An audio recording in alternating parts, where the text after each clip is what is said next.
Do you know what I mean? So I think I'm going to start talking to you guys. Okay, and if sure. people come in and I'm talking and they've missed the beginning, that'll be a subtle sign to maybe be on time. Next, I mean, last week was different. Like the weather was bad and stuff like that, and we're working out. But I really, I don't know what else to do in terms of trying to keep things.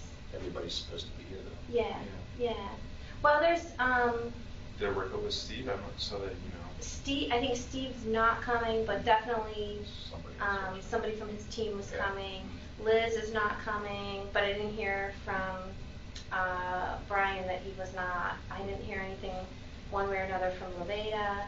And Shay, she doesn't really have a team. She's kind of doing it ad hoc anyway. So like. Did you hear from her last week?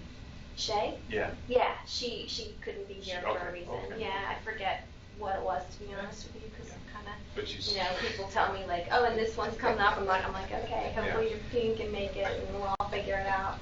Yeah.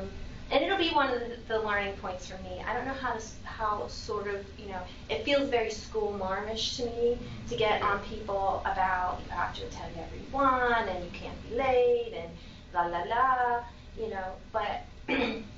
Because I am especially, I think I'm especially sympathetic about how hard it is to block this kind of time. Oh, absolutely.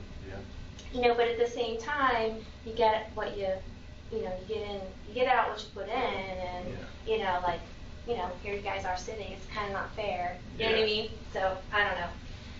If you have thoughts on that and want to give me feedback one way or another, I will take it for next round at least. So I'm going to use my slides. It's kind of stupid with. I wouldn't say stupid. It's a little awkward with just two people. However, it keeps me on track. Okay. All right. So today, what was supposed to be 30 minutes. We'll see where we go here with it. Actually, you know what? Let's see. This is the wrong agenda. All right, if you're looking at the updated agenda, what we're supposed to start with here was actually the research question, and then we'll do specific games. So we were going to follow up on the research question, but the people who haven't had a chance to present theirs are not here yet. So we're going to start with specific games for you guys. So we're going to talk about specific games and the specific aims page, right? Because every proposal is going to, as it develops, we'll have, hopefully both of those things. And obviously, it's a requirement in any of the NI fill-in-the-blank applications. So hopefully you will leave today with an approach to writing good specific aims and a sense of what really belongs on that specific aims page. And I will go through, I pulled some sort of boilerplate that are out there. Obviously, you ask 5 people, they'll probably have, 5 different boilerplates. But the idea is that you would draft, or more specifically, redraft your specific aims for the January 28th session. We'll review that in the beginning, and that day we're going to have 2 epidemiologists here to talk to us about study design, so that we can really understand if we have our aims, what study design we would do. So this was going to be my little story. So think about your different reviewers that are looking at your grant. And for the sake of a story, we're gonna so think about somebody like Carolyn or Sandy. Really experienced, smart. They're not going to be very, easily knocked off their game by anything. They've kind of done that, seen there. I think, I'm thinking of Sandy, he probably, flying first class, he's ordering a glass of wine and looking, through this proposal. Then imagine, you have somebody who's sort of, 2 steps down on the ladder. This is, within their purview of interest, maybe not smack dab bullseye. They are interested in survivorship, but maybe not exactly in the same way that you guys are. Right. They're rushed. Their plane, was delayed, and they get to their hotel. It's 11:30 at night because they didn't make their plane, they no longer have their paper copies, they're trying to log in on the computer. And then, think about, the other, maybe a third person who this is right up their alley. So they see the title of their proposal and they're like, this is, I'm all about this, and they're sitting down, they've got like, a computer screen up here so they can look at both the paper copy and other documents in your grant, and they've got their red pen out, and they're going to like really, pick it apart line by line. So, I'm trying to paint the picture of, you kind of don't know who you're going to get. And in fact, chances are there's going to be a lot of difference, in how people look and read your work. But the one thing that unites is that, pretty generally accepted that the first and the last thing that everybody reads in your grant is going to be the specific games and the specific games page. They're really, the door to what you are trying to convince people. And so it really becomes the most important part of the proposal or grant because it sets the tone and it essentially becomes the aftertaste of your grant. And so, if you have, language that's very flowery and people are really, having a hard time trudging through that page and understanding what you want, to do, it's gonna skew their whole grant. Even if, in the end the ideas are really good, you've got to nail that page. And unlike, you hate to think this, but it's probably, I haven't been on many study sections, so I can't speak with great authority, but unlike other sections, this is really the one that's read by every reviewer. Some sections are set up that there's really a primary, one or two primary people that are really sort of responsible for putting the grant out to the whole group.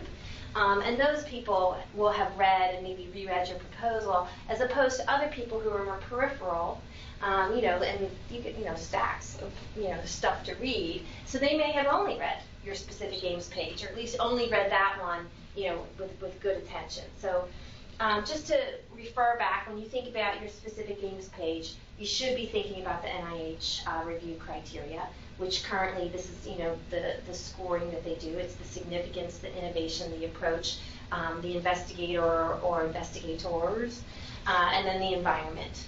Those are the things that they're looking at. The specific games page also, and I've definitely seen this a lot, it becomes the tool with which you communicate and pooling your work together in the beginning, and then it becomes the tool that you use afterwards to talk to people about what you did. So ideally every piece of research that you're doing is just like a stepstone to the next, and it's like a nice, easy way to talk to people, and especially in this work, right, because you're going to be bringing in a lot of different team members. Some of which, I think about if you're bringing in a patient or a lay person to kind of be the advisor to your research team, well, you're not going to want to start them out with a grant, and it kind of is, it's the movie trailer that gets everybody, sort of that sense of what you're doing. Yeah. So a good specific game will be in the simplest language possible. I'm going to talk about this Pico mnemonic, which I have found useful. Certainly you could find other ones out there. This isn't like you have to use this, but so basically PICO stands for population, the intervention or exposure, depending on the type of study that you're doing, the comparisons that you are making, and what are the outcomes that you're looking at. And kind of can use these as a criteria or a checklist for your aims to understand, have you made them specific enough. So the population, it's basically from whom will you collect data. In my work, sometimes it's the doctor, sometimes it's the patient. Sometimes we're really, talking about the doctor-patient dyad. And that's okay, as long as you can really specify when you're talking about pairs. Right. And you always have to consider feasibility versus accuracy. And, this kind of gets to study design.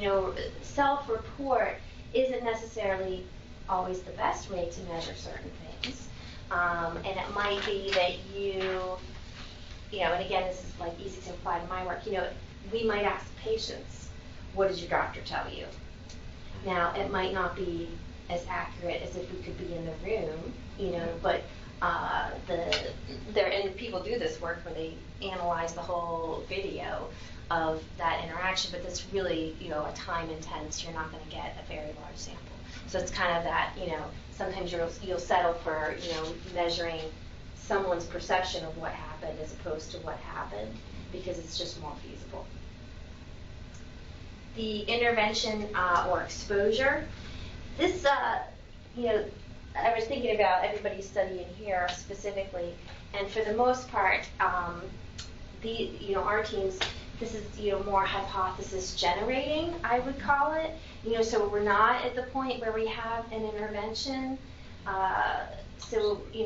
I think that at some point to make that clear to people helps them get oriented. So you're really talking more about an exposure.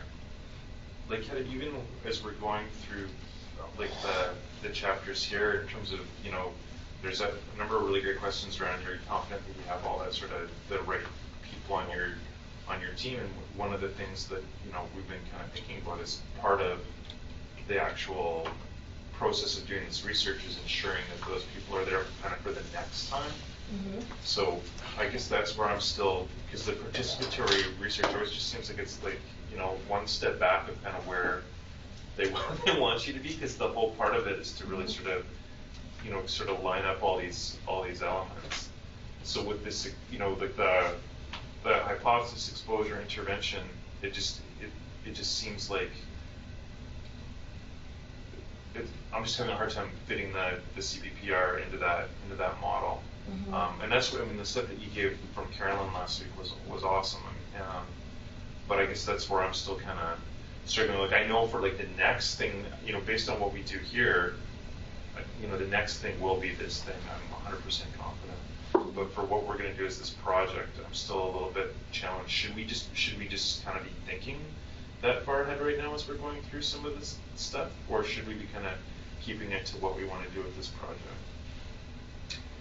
I know this isn't a good answer, but you should really be thinking about both. Okay. No. That's that answer. You should be, because this aim, you should be thinking about, developing an aim for this project. Yeah. But obviously, it should be a stepping stone to your next aim. Okay. And I was specifically thinking about your project a little bit when I was putting this together. Okay. What's your outcome, for instance? Well, right. Your eventual outcome right. is participation in physical activity. Absolutely. So that's what you want to measure. Yeah. You might not be there yet. Right. So essentially what you're going to be looking at is understanding that outcome a little bit within the population that you have. Sure. And I imagine you're going to pull patients who come to the cancer center. Right. So your population here is essentially cancer patients mm-hmm. who have sought, survivorship, who participate in the survivorship program, and you're really looking at a convenient sample. Absolutely, yeah. And so, in thinking about it, you're almost doing, and I don't want to give, I don't want to sort of impose, but in my mind, you're almost doing a cross-sectional sort of self-report, something like that, because you're basically asking them to recall, did they get any information about physical activity? Right. And then to report, are they doing physical activity? No, I like that. That's a good way to look at it. Right, but you're also sort of simultaneous somehow to that. I think you're exploring different factors that you think might be important to that. Right. The timing, the diagnosis, the severity, all these age stage, and flavor. And I would think that to some degree, and I don't know how to exactly, what you're also doing is you are using this population to define your outcome. Yeah.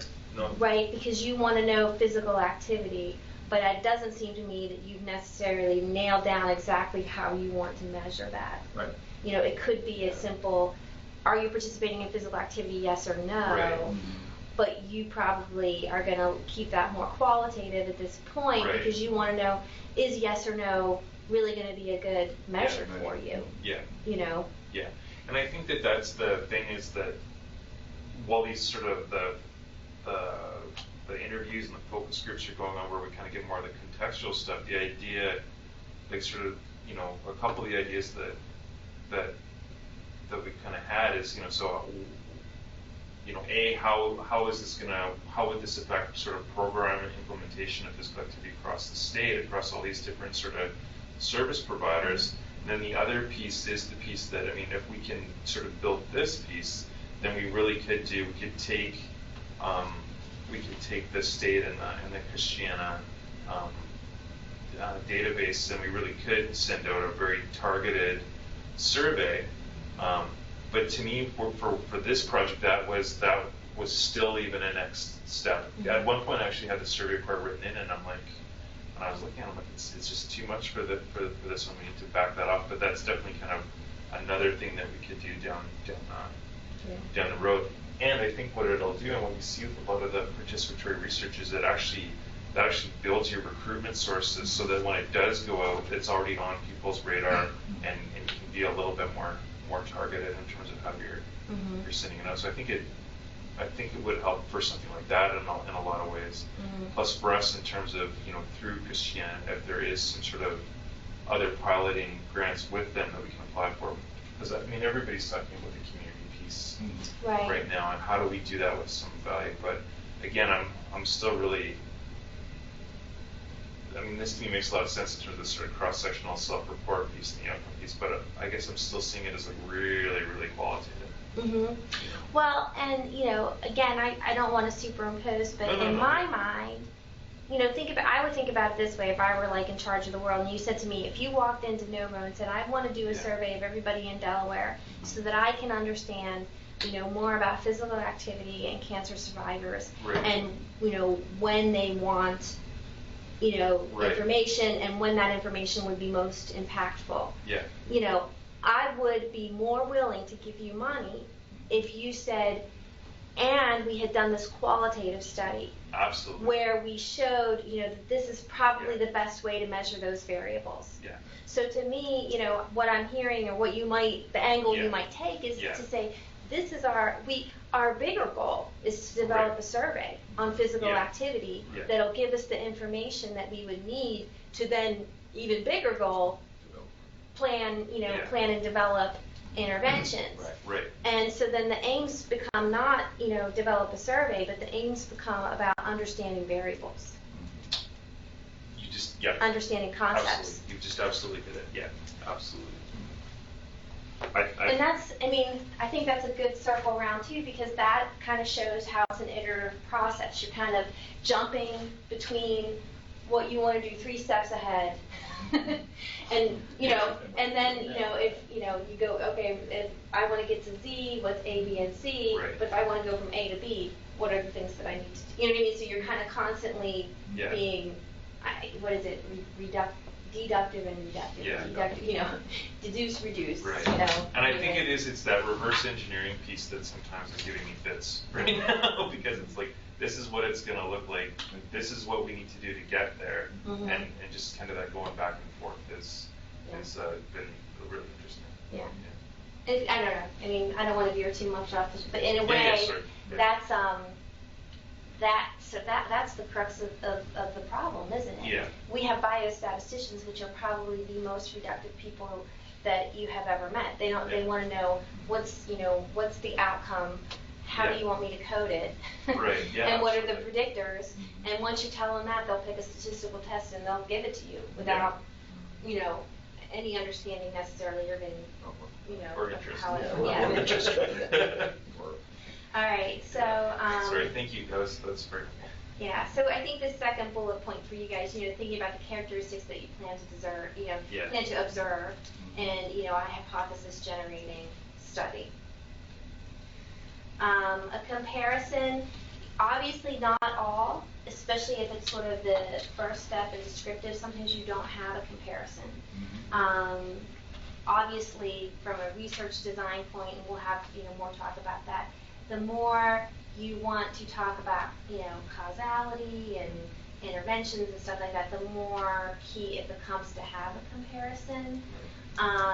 But in your study specifically too, I was thinking, really the comparisons you might make might be about subgroups. Absolutely. Other than truly like, we're gonna like not touch this group or historical, it's really about looking at your key subgroups. Yeah, I mean, and for us a lot of the time it's like breast and then there's everybody else. You know what I mean? That's not surprising to me. Yeah. Well, and then I think we touched on this, for the outcomes, what are the changes that you want to see and how do you plan to measure that change? Can usually get you to hone in on your outcome. And then for the page, again, like I said, there's different boilerplates you can use. These aren't necessarily, separate. But you really want to talk about the what, the how, and the who. So, what are you going to do? How are you going to do it? And who are you going to do it to? And who's going to, do it? Always kind of, thinking what data will you collect? What are you going to measure? Who are you going to include? And who's compared to who? This is another sort of, very, boilerplate structure. Instead of bullets, you could think of this as 1, 2, 3, 4. So if you look at the specific aims page, which your goal is really to get into one page typically, people like a nice, neat one page. You want the introductory paragraph. You want to make sure you cover the what, why, and who. You want, usually in bold, a list of aims. And then you want to end with essentially a sales pitch.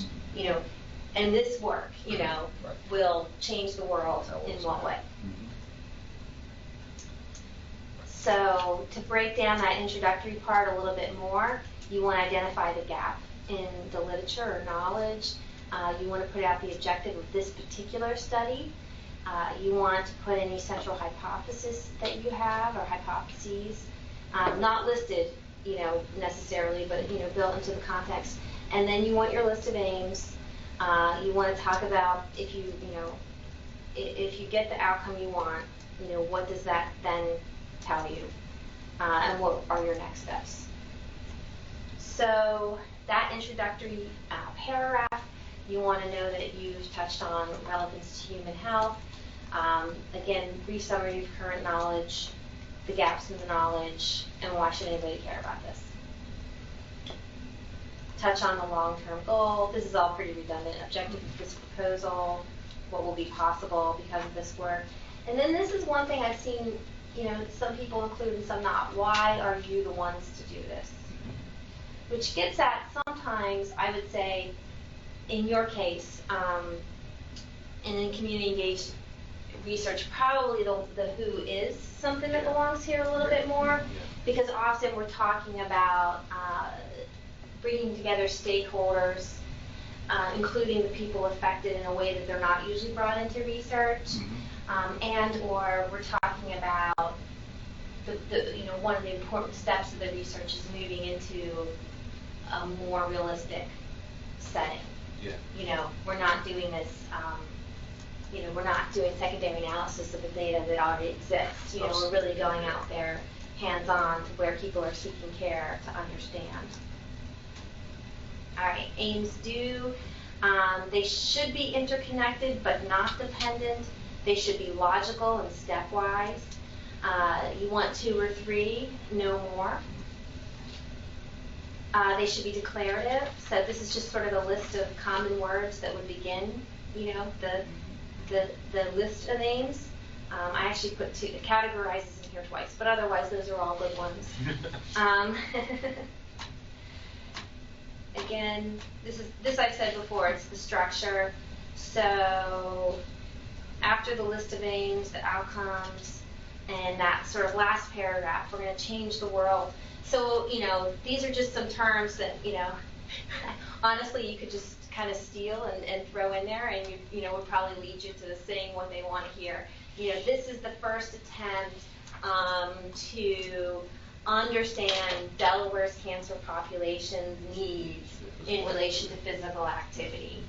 Or if you state of the art is like a word that people, a phrase that ends up there. Emerging concepts. Those are the things that get you the innovation language.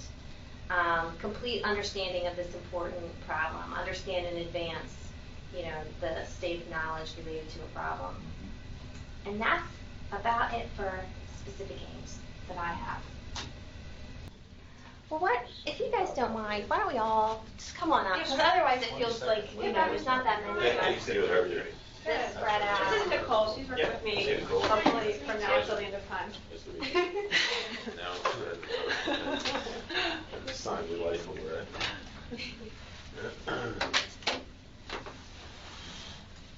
You want to sit up there? Whatever works. How are you today? Good. How you doing? Good. How are you? I'm glad this room is dark. Yeah. I'm concussion. No, and yesterday, they cleared me that I'm not dying, but I still have this Probably. My daughter's like, what does it feel like? I was trying to describe it. She's like, I think, does it feel like you're looking, what did I say, at an optical illusion? I feel like, you know that weird pain you feel in the back of your head when you're looking at an optical illusion? You can't quite make heads or tails of what it is. Yeah, I mean, it's like that constant droning ache in my head. What? Yeah. I whacked my head basically on the basement stairs. I was cleaning out my basement and I went to fling up an enormous roll of toilet paper and leaped off the step to give me enough oomph to, like a BJ size thing with it. And I didn't realize that I was right on top of it. So I hit the whole beam square on my head. That's not good. And neck. She's got a concussion. Yeah? We're going to dim the lights. I know. Yeah, welcome to the Keep It Melodic Club. I'll pay It you. is really dim in here though, which is really good. I'll pay you $5 to give the whole lecture with your sunglasses on. I'll add You 5 know on to there'd be that. an honorarium. Because you'll match it. Yeah. I saw Leveda downstairs. Okay. And I know Liz is not going to be She's here. the CCOE Right. meeting, and Steve's not going to be here, but somebody from his team. So, what we did is we talked about specific Okay. games. We will, we still need to get the two teams you're involved with Right. to do the research question and that. So maybe what we'll do is just see if we can find between you and Steve. You'll be my point people. Okay. Do you want to try and do you think it's content you can get and share with your team without doing something, or do you want to do something and then we'll get together and do an encore? Yeah. So it won't be hard for Liz and I to connect, obviously. Right. And I will connect with Leveda between now and next week. Mm-hmm. We did talk about last Thursday, but yeah, we'll come up with something. And maybe we'll just do a brief presentation of it here to the group for some quick feedback, maybe 10 minutes. Yeah. If that. Yeah. And if you if you want, we could try and do a half an hour earlier or later and leave it optional for people if they want to come or stay too. Do you know what I mean? And Yeah, I would be of here, course. you would be here, whoever else we can round up. But if you, I would say talk to Leveda and Liz Yeah. and see what's feasible and practical for you guys, and then Okay. we'll make it work. And here's what happened. I mean, basically, we've had different versions of the curriculum as things have changed. I believe, and Kristen will correct, the one that's posted right now is correct. Okay. But there was, there's Just a been, few iterations. there's been different iterations and what got emailed when. I can't even, Okay. I couldn't with great confidence say anything, but. I have a version in my mind. I hope it was right. If my presentation was right. Yeah. I probably was Your reading the right presentation is one. right. So I guess we'll get started then. I mean, so I want to say thank you for doing this, and specifically, Brian knows me, so he's the kind of person that has done this. It's really nice for me. So your thank you is really good for him. Yeah, that is too. But I especially want to thank Allison because she basically on a phone call, I was like, hey, I heard that this and this and this about you, and that you'd be great to do this, and she was like, I'd love to do it, and I'm like, oh my gosh, so very gracious, and hopefully, I always have sort of a dual purpose here. It's not just to deliver content, but hopefully we'll all begin to be a little bit more interconnected, because in case, as the ACE awardees are thinking, oh, the CTR is this like really, fine oiled connected machine. It ain't. Shattering illusions all over the place. We're all like still getting to know each other, and it's one of the amazing things to me about the whole process has been, I began this without a great knowledge, say, of who does what at the University of Delaware. But it's always amazing to me when then I say to somebody else, like, oh, do you know Allison Carprin? And, it's great. And they're like, I don't know who that is. And I'm like, you're at the University of Delaware. And, likewise, there's things at Christiana where people are like, oh, my boss went to a conference in, I don't know, somewhere. And they met this person from the Medical University of South Carolina, and they're talking about their work, and he's like, well, who do you collaborate? He's like, oh, I collaborate with the Helen F. Graham Cancer Center. And we're like, we knew nothing about that. You know what I mean? So anyway, hopefully we will begin to, build a nice, stronger orbit and so forth. I'm also brand new. I do teach job. I'm expecting one. Give me that. So, now, have you seen the proposals of the different? I have seen. Well, I went to the award. Okay. The Yeah, so event here a couple. I don't know if it was called an award. It was Launch kind of thing. Everybody their had their launch. posters, and so I got to circulate amongst you all. And I know we met. I don't know if I remember meeting. I wasn't there that day. Okay, all right. So I got a little bit of an overview, which Great. was really useful. Yeah. All right. Well, I think with that, I'm going to let you guys get started. Okay. So, nobody minds if I stand up here, right? I hope not. It would be useful for me just to get a reminder of people's names and which projects they're associated with, if that's Absolutely. okay. And That I'm would be happy great. to. Is that okay for you? Since it's a small group, right? Yeah. Yeah. So you can Yeah, start. Sean Hebel, I'm the program director of the Cancer Support Community, so I'm a community partner in looking at activity as it relates to survivorship and cancer. Okay. Yeah. Activity as it relates to survivorship. Okay. Oh, like physical activity Yes, and yes. rehabilitation, something like that. Right. Sorry, I translated in my head. No, it's okay. Today a little slower than most. That's I wanted to be more specific. So. Yeah. So and I'm the academic so we met. So Oh, right, I'm right, in you're the- the detail. Yeah, behavioral health and nutrition. Got it. You're adjunct. Yeah, Yeah, right, exactly. Yeah. So and that's my area of interest. So, Great. yeah. And so are you in the building, what building are you in? I'm in there with Mia, so I'm You in are, I'm okay. in the Carpenter Sports Building. Yeah. Yeah. And then I. It's Levena. designed with Hey, Loretta. Levena Owens White, and I am with the Delaware Regional Health Ministry Network, working with Christiana Care to do address childhood obesity. Right, and I remember we got to sit next to each other. Okay. At the meeting, yeah. Yeah. And so, so I'm Allison Carpin, and I just came to the university, and I do a lot of food and obesity research there, and also some education research and a couple of other things. And this student who just started with me, Nicole, this semester, worked with me. I don't know, do you guys know her? Not yet. Oh, No. okay. Yeah. What department are you in? I'm behavioral health and nutrition. Where are you working? Who else? are you working I've worked with Dr. Pappas, and I'm working with Get Up and Do Something with Dr. Peterson. Oh, awesome. So I'm in there a lot. Oh, yeah. Oh, good. Well, I'm right next door to, I'm 2 doors down from Dr. Pappas. Oh, okay. Yeah, stop by and say. Yeah, definitely. Yeah, Oh, no, it feels my family. And I'm Heather Bitter. And I'm Brian. So we're gonna. This will be pretty informal, like all of the other ones are. But essentially, what Allison and I want to do is run through sort of evaluation science as it might apply to the work that you guys are doing, and myself as well, for the ACE Awards, and talk about some sort of pragmatic applications of tools that are used in programmatic evaluation, like the REAIM tool and of course logic models if you're not familiar with them. And so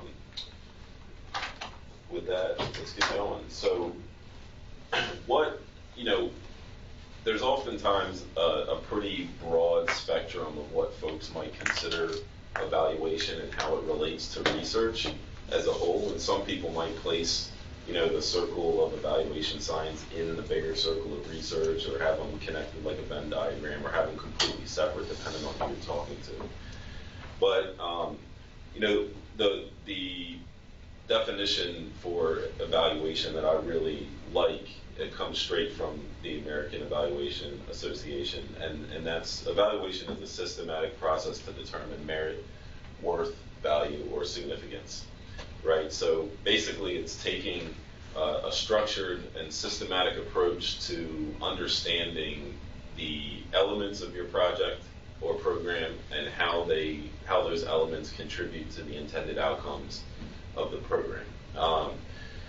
And what we're really interested in doing here through the ACE Awards, and of course with a focus on community engaged research, is really understanding how we can apply a structured evaluation in the context of what communities value, right?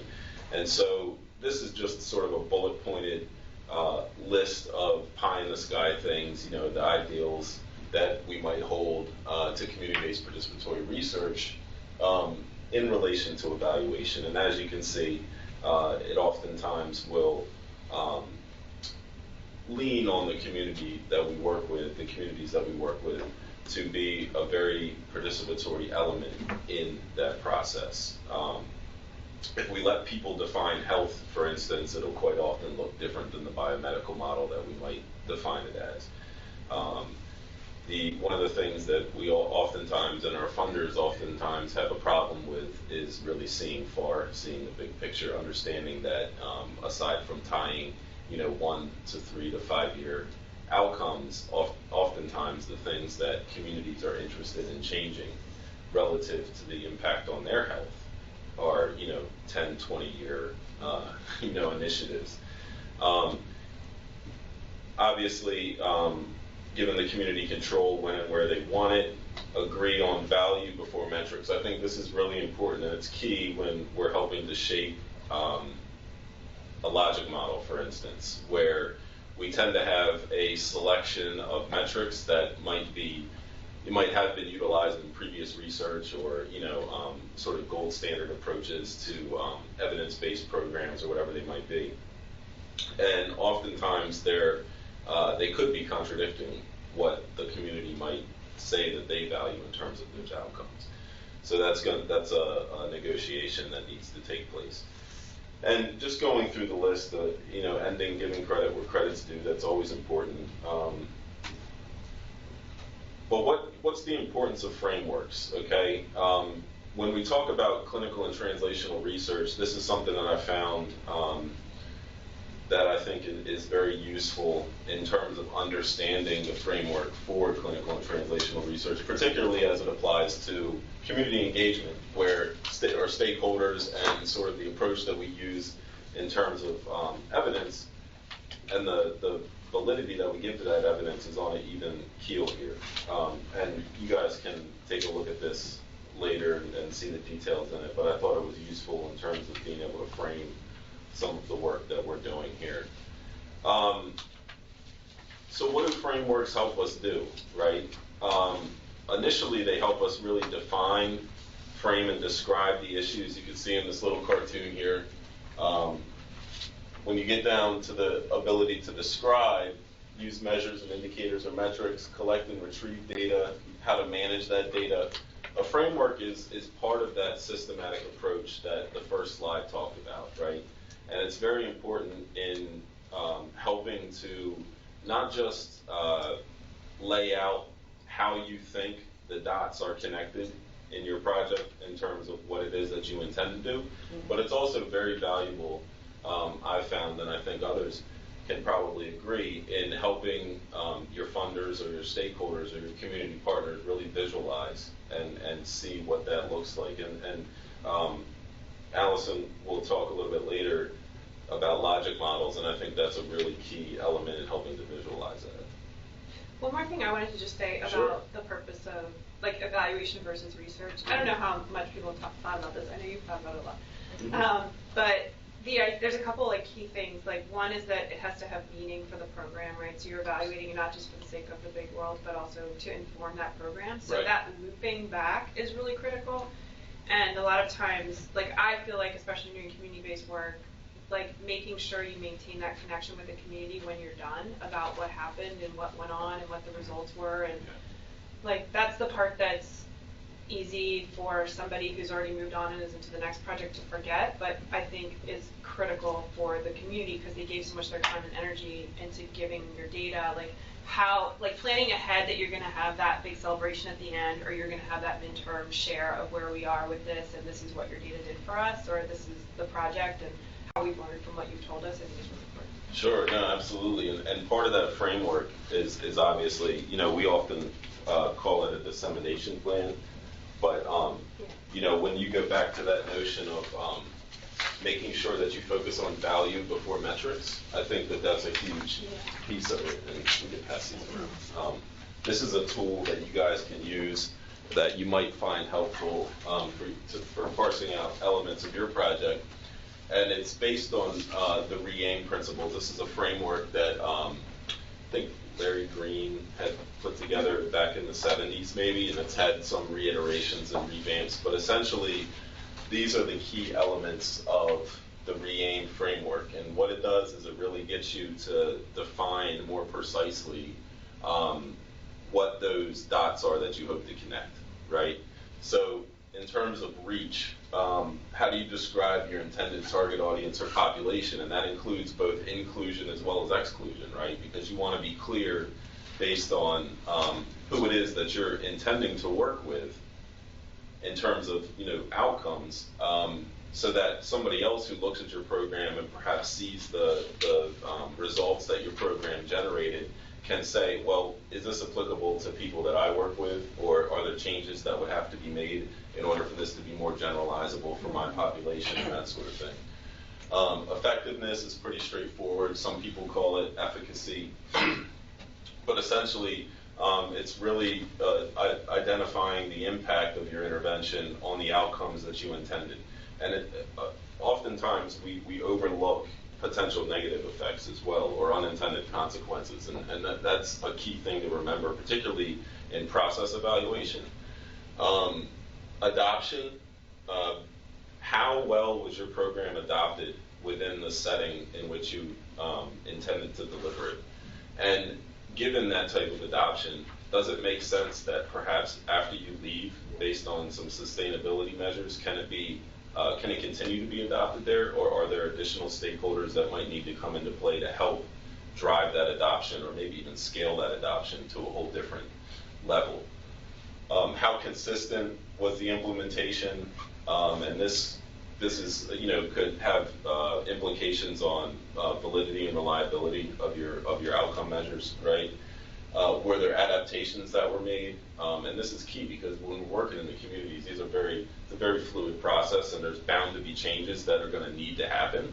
And so one of the key elements of this framework is making sure that those adaptations are captured in a very thorough way, so that you can describe how, if there was a change made to the program delivery, or if there was a new type of individual who is now implementing that program based on your behalf, or if you're working with a new partner that you weren't working with before, what kind of impact does that actually have relative to the outcomes? And of course, maintenance, which others can, you might view this as sustainability as well, or scalability. And when I talk about this within the community setting, based on the success or identifying some of these core criteria for your program can allow sort of more buy-in from other partners or potential partners that would be interested in working with you in the future. So these are some pretty key questions that you can ask when you're looking through those domains of reach, effectiveness, adoption, implementation, maintenance, and at both the individual and the setting level. And we won't go through the details here specifically, but again, you have the slides and they're available.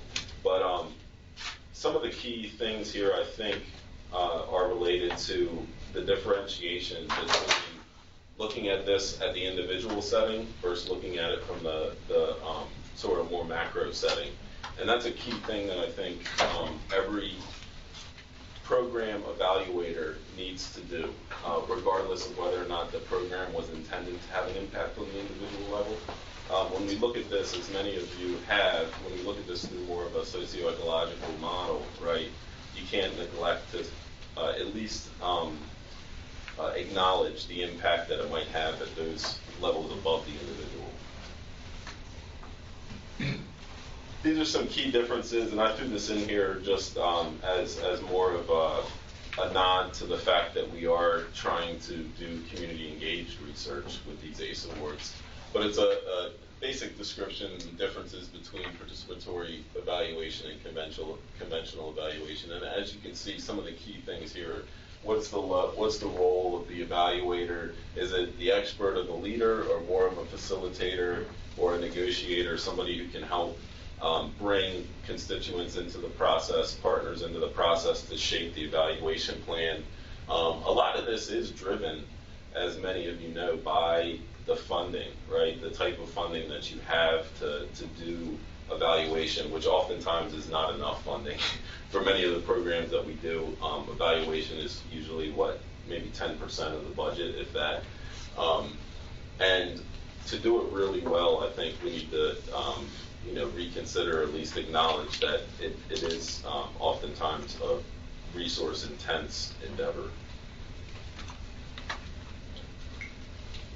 So this is sort of a reminder that I like to use when I'm evaluating programs, and this is essentially when you're done your evaluation, when your evaluation is completed and you have a report built up and you've had the opportunity to gain feedback from the stakeholders, the community that you work with, even if they were never a part of your intervention or program, they should be able to take that information and answer these questions.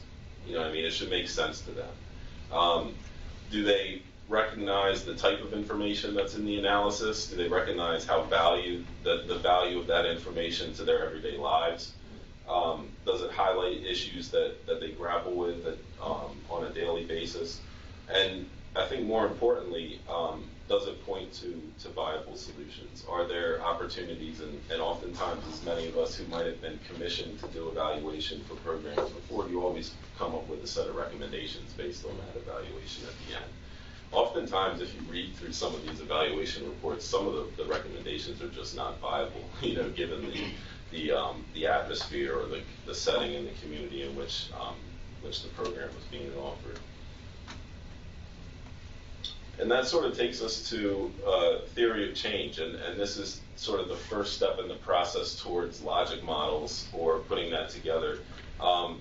Oftentimes you'll see the term theory of change being used in conjunction with or in place of logic models. I see them as really two distinct things, right? It's like when you work with a coalition, for instance, or you work with a community or a networked community of service providers, or a not-for-profit organization, for that matter, and they have a vision, right? They have a vision statement. They also might have a mission statement, and then there's some key values, that the organization might uphold. I liken that process to the logic model process in program evaluation, right? Where the theory of change is sort of your vision, it's your overall strategic approach to how you think the work that you're doing is going to impact the intended outcomes. And I see the logic model as really being the tactical approach, the tactics that you would use, the strategies to achieve that vision, right? And I think it makes sense. It makes sense. For us all to become kangaroos. Yeah, right. Bounce out of here. That's your time to bounce time, right? But I see it really valuable to at least, if you don't formally pursue laying out a theory of change, at least acknowledging the pieces to the puzzle that you think might fall in there, because it helps you build your logic model, I think, as you move forward. So this is sort of an example of what I I would propose a theory of change in community-based participatory research is, right? And you'll be able to see the difference between, at least I hope, between this type of layout and a logic model layout. Even though some of the components are similar, for this piece, you see it as a much more broader sort of strategy view, right? Where you identify the context in which you're hoping to advance the programmatic outcomes, all of the partnerships and the dynamics that go into that. What is it that your intervention is intending to do, and how, and of course the overall long-term goals and outcomes. So that brings us to what's a logic model, and I'm hoping, Allison, you feeling okay? Okay, Yeah. great. And can we just do introductions since I know you guys came in a couple minutes late? Sorry about that. We're downstairs having a meeting and realized You're allowed to. it's already 10 o'clock. I know you probably had to move your way Do you up want to here. sit and I'll Yeah, take no, the it's slides? okay. Or do you, okay. I'm Liz Dubrovchich, Division of Public Health. Oh, okay. We're doing the YTS study. Um, Disability. We're looking at expanding youth tobacco survey to disabilities populations. Oh, in right. schools. Now I remember from the circle. Like I was at the Yeah. move around from Yeah. board to board. So the logic model you all probably are familiar with. There's a couple things that I thought I would just emphasize for Brian too. One is a lot of the re-aim framework is getting at the how did it go and how did it work. And for some of you guys this might be obvious anyway, but if you end up with your outcome measures generating questionable results and you don't have good process measures, it makes it really hard to tease out why you didn't have good results. And it's almost a security blanket to collect good process data as a researcher. And it's also extremely time consuming and very painful at times to get that process data. And it feels sometimes like it's not your outcome data, so maybe you should just like save the sweat and not worry about it too much, but it really is worth worrying about. And I'll give you an example. So I recently completed a study of supermarket, changing the way products are organized in supermarkets. And the project had, we used 4 categories. So we moved, like for example, we put water front and center at the checkout cooler at the checkout line. We moved cereal from the bottom corner up to front and center that we knew was a lower calorie, better quality cereal. Things like that. And so one of our major process metrics was compliance. So to what extent did the cereal remain on the shelf where it belonged for how long? And because, you know, obviously if we want to see people buy more cereal, if it's not sitting where it's supposed to be sitting, we're in a pickle. So we had planned to like go in and check on it every now and again because we figured how much is it going to move? Well, first of all, cereal, like there's a new, I swear, Cheerios comes out with a new kind of chocolate flavored low, like every day, right? So little did we know there's actually a really bad space issue for cereal for the soccer guys. And so to leave our cereal where we wanted it was like a daily problem for them. And so if we hadn't have been there measuring that cereal and the placement of it, like we ended up having to do it twice a week for 6 months. We would have to send people in there to make sure our cereal stayed where it belonged. And it was like milk was like a different category. They were able to keep that where it belonged better. Soda was another one where we just had constant arguments because the guys kept, again, like there's like strawberry ginger ale and like peach strawberry ginger ale. Like there's so many different new flavors of things that you don't even think about how much it pressures. Oh, and actually milk. Okay, here's the question of the day. What ends up on the shelf in the wintertime that takes up the space of milk? Eggnog. Eggnog. Huge eggnog catastrophe. Yeah.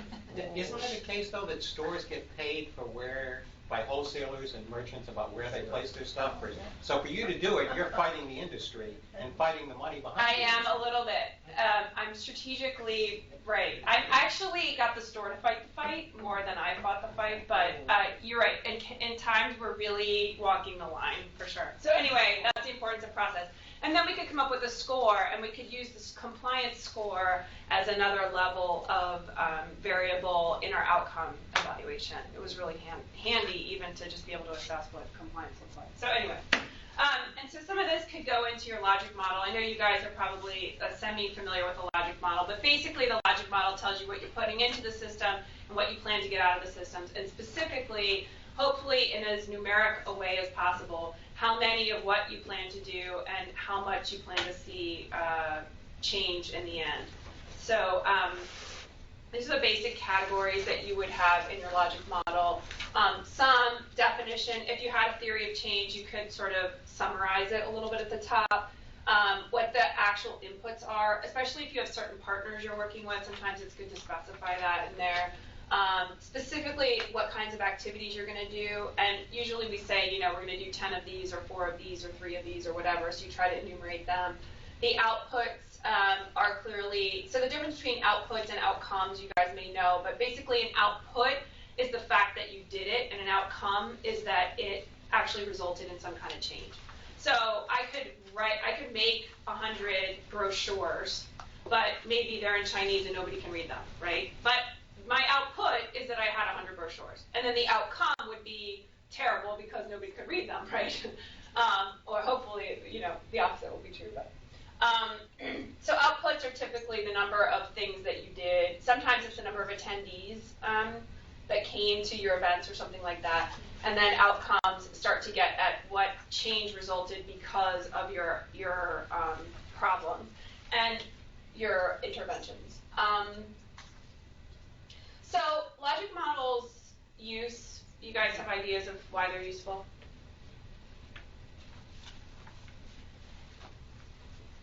Yeah. I mean, first, gets everybody on the same page.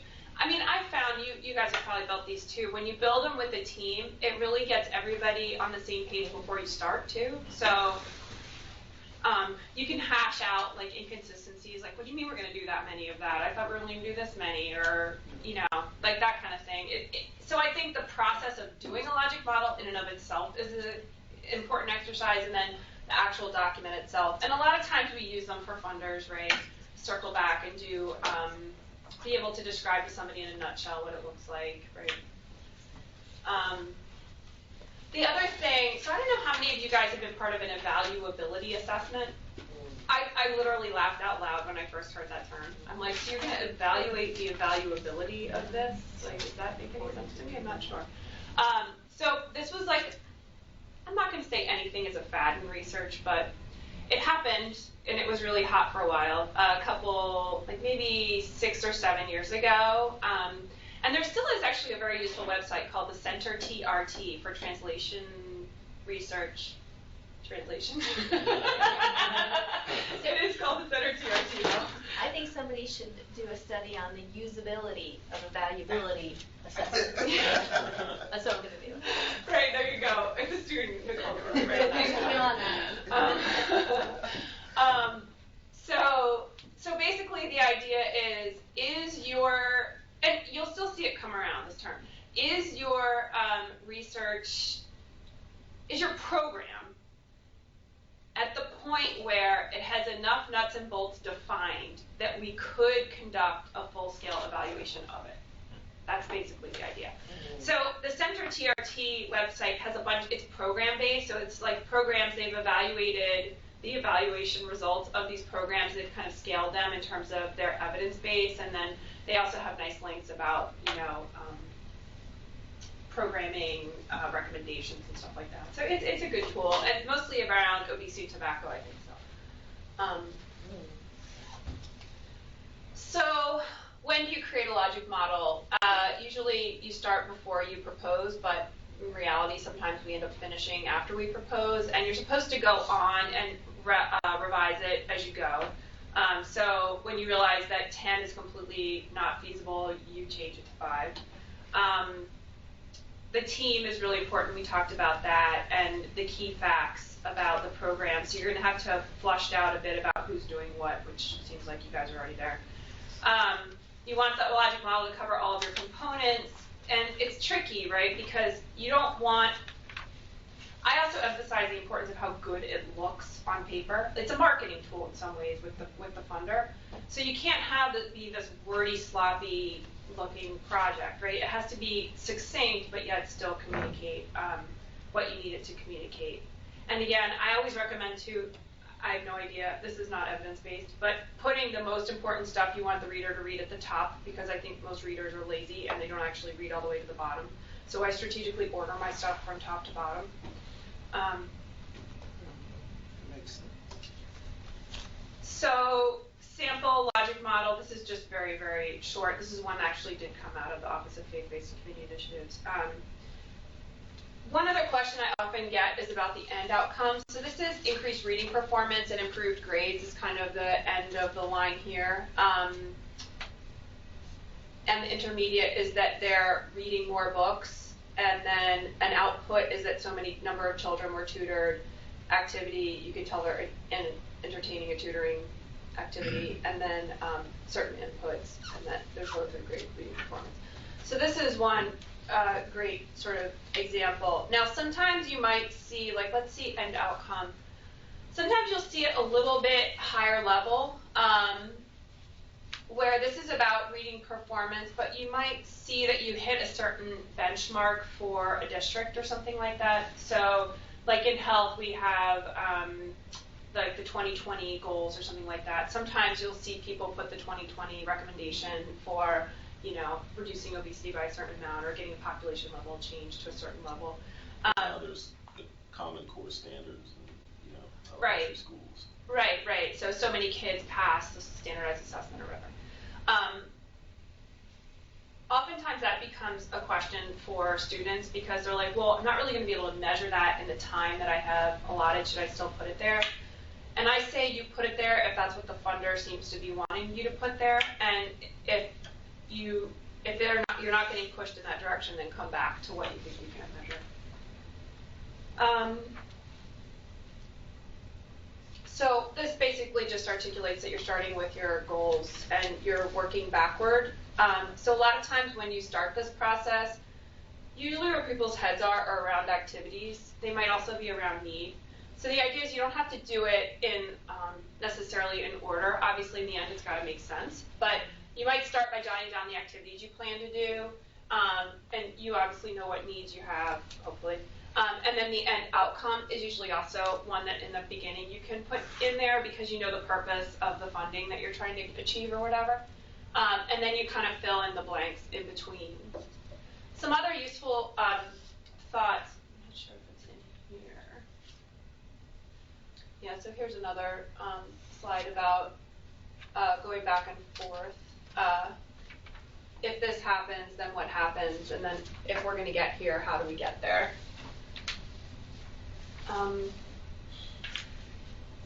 So this slide is really useful for me because it gives you prompts for thinking about the kinds of results that you might have. So when I started doing these all the time, I would be like, well, okay, yeah, they're going to read more, but what does that really mean? Or what other things do I expect to have an impact on? And these are helpful because short-term results are typically learning, awareness, knowledge, attitude, skills, opinion change, aspirational change, motivational change, and that it's a good prompt for you to think of those. And then medium is really actually behavior, actions. So you move from knowing different to doing different. And then at the end, hopefully by doing different, you change your health or economic condition. Sometimes policy change is also added in that far end one, but a lot of times policy change comes in the medium because they talk about policy change with a big P or a little p. So a little p would be a practice that really you're changing by instituting it as being happening all the time. All right, so we talk about different kinds of evaluation. A lot of times the logic model is focused on impact and outcome, but the process also comes along this trajectory here with relation to your outputs. So the difference between process evaluation and impact or outcome. Process is like, did we do it? Could I keep that cereal on the shelf? It had nothing to do with whether or not I was selling that cereal more. I was just wanting it to be on the shelf. So measuring the fact, is it in the shelf? Are you actually doing the activities you said you were? Are you doing it the way you said? Is it too hot in that room every time? Is the woman who's delivering it, speaking in a way that you can't understand, or is just generally offensive in some way? Like, what kinds of issues are going on with the delivery of the program that we need to be able to record? And sometimes it's the numbers, but sometimes it's also related to people or the environment around you.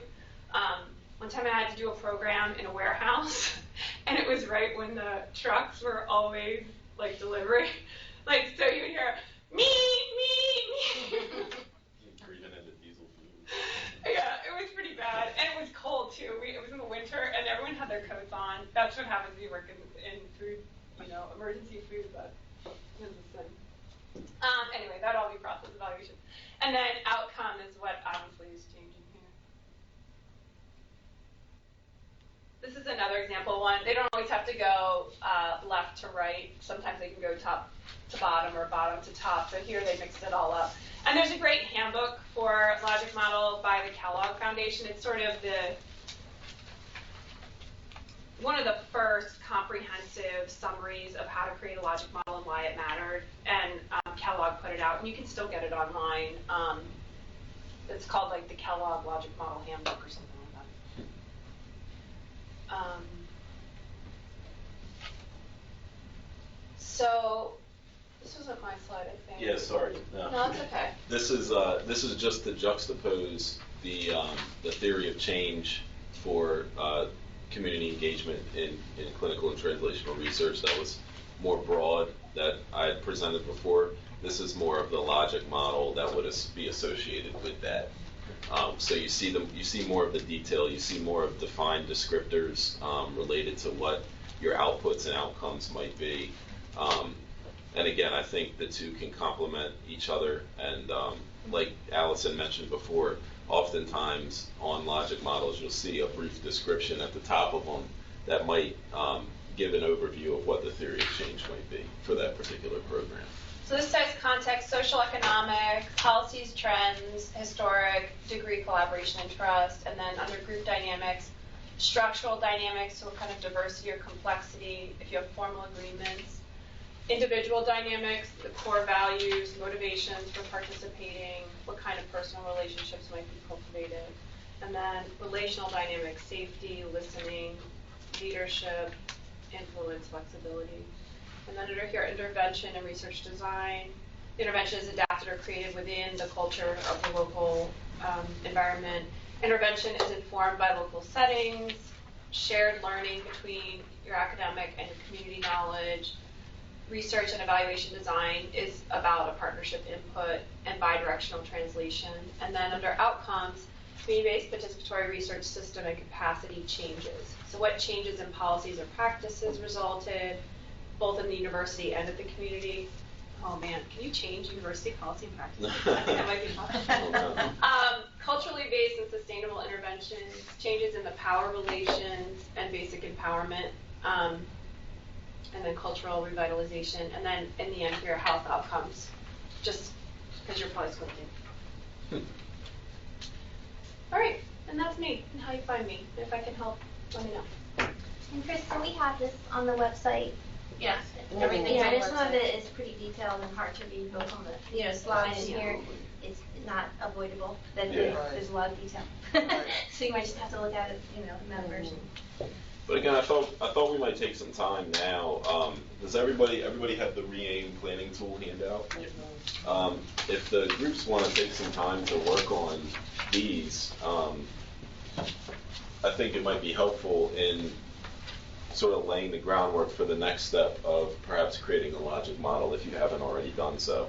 Or if this just seems, if you already passed this point, you think, for your programs, or your research programs, then there's no need to do it again. But I think it could provide some opportunities for questions, answers, interactions, sharing with each other, whatever you want to do, and we'll be more than happy to assist.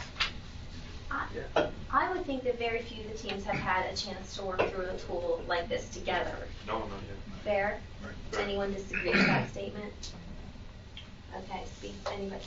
And we'll also put a That PDF. project, okay. We'll also put a PDF of this on the ACE website as well. Could you actually put the slides on it so we could actually then expand it more and use them rather Sure. than doing it as a PDF? Yeah, the put it slides up as a are- PowerPoint.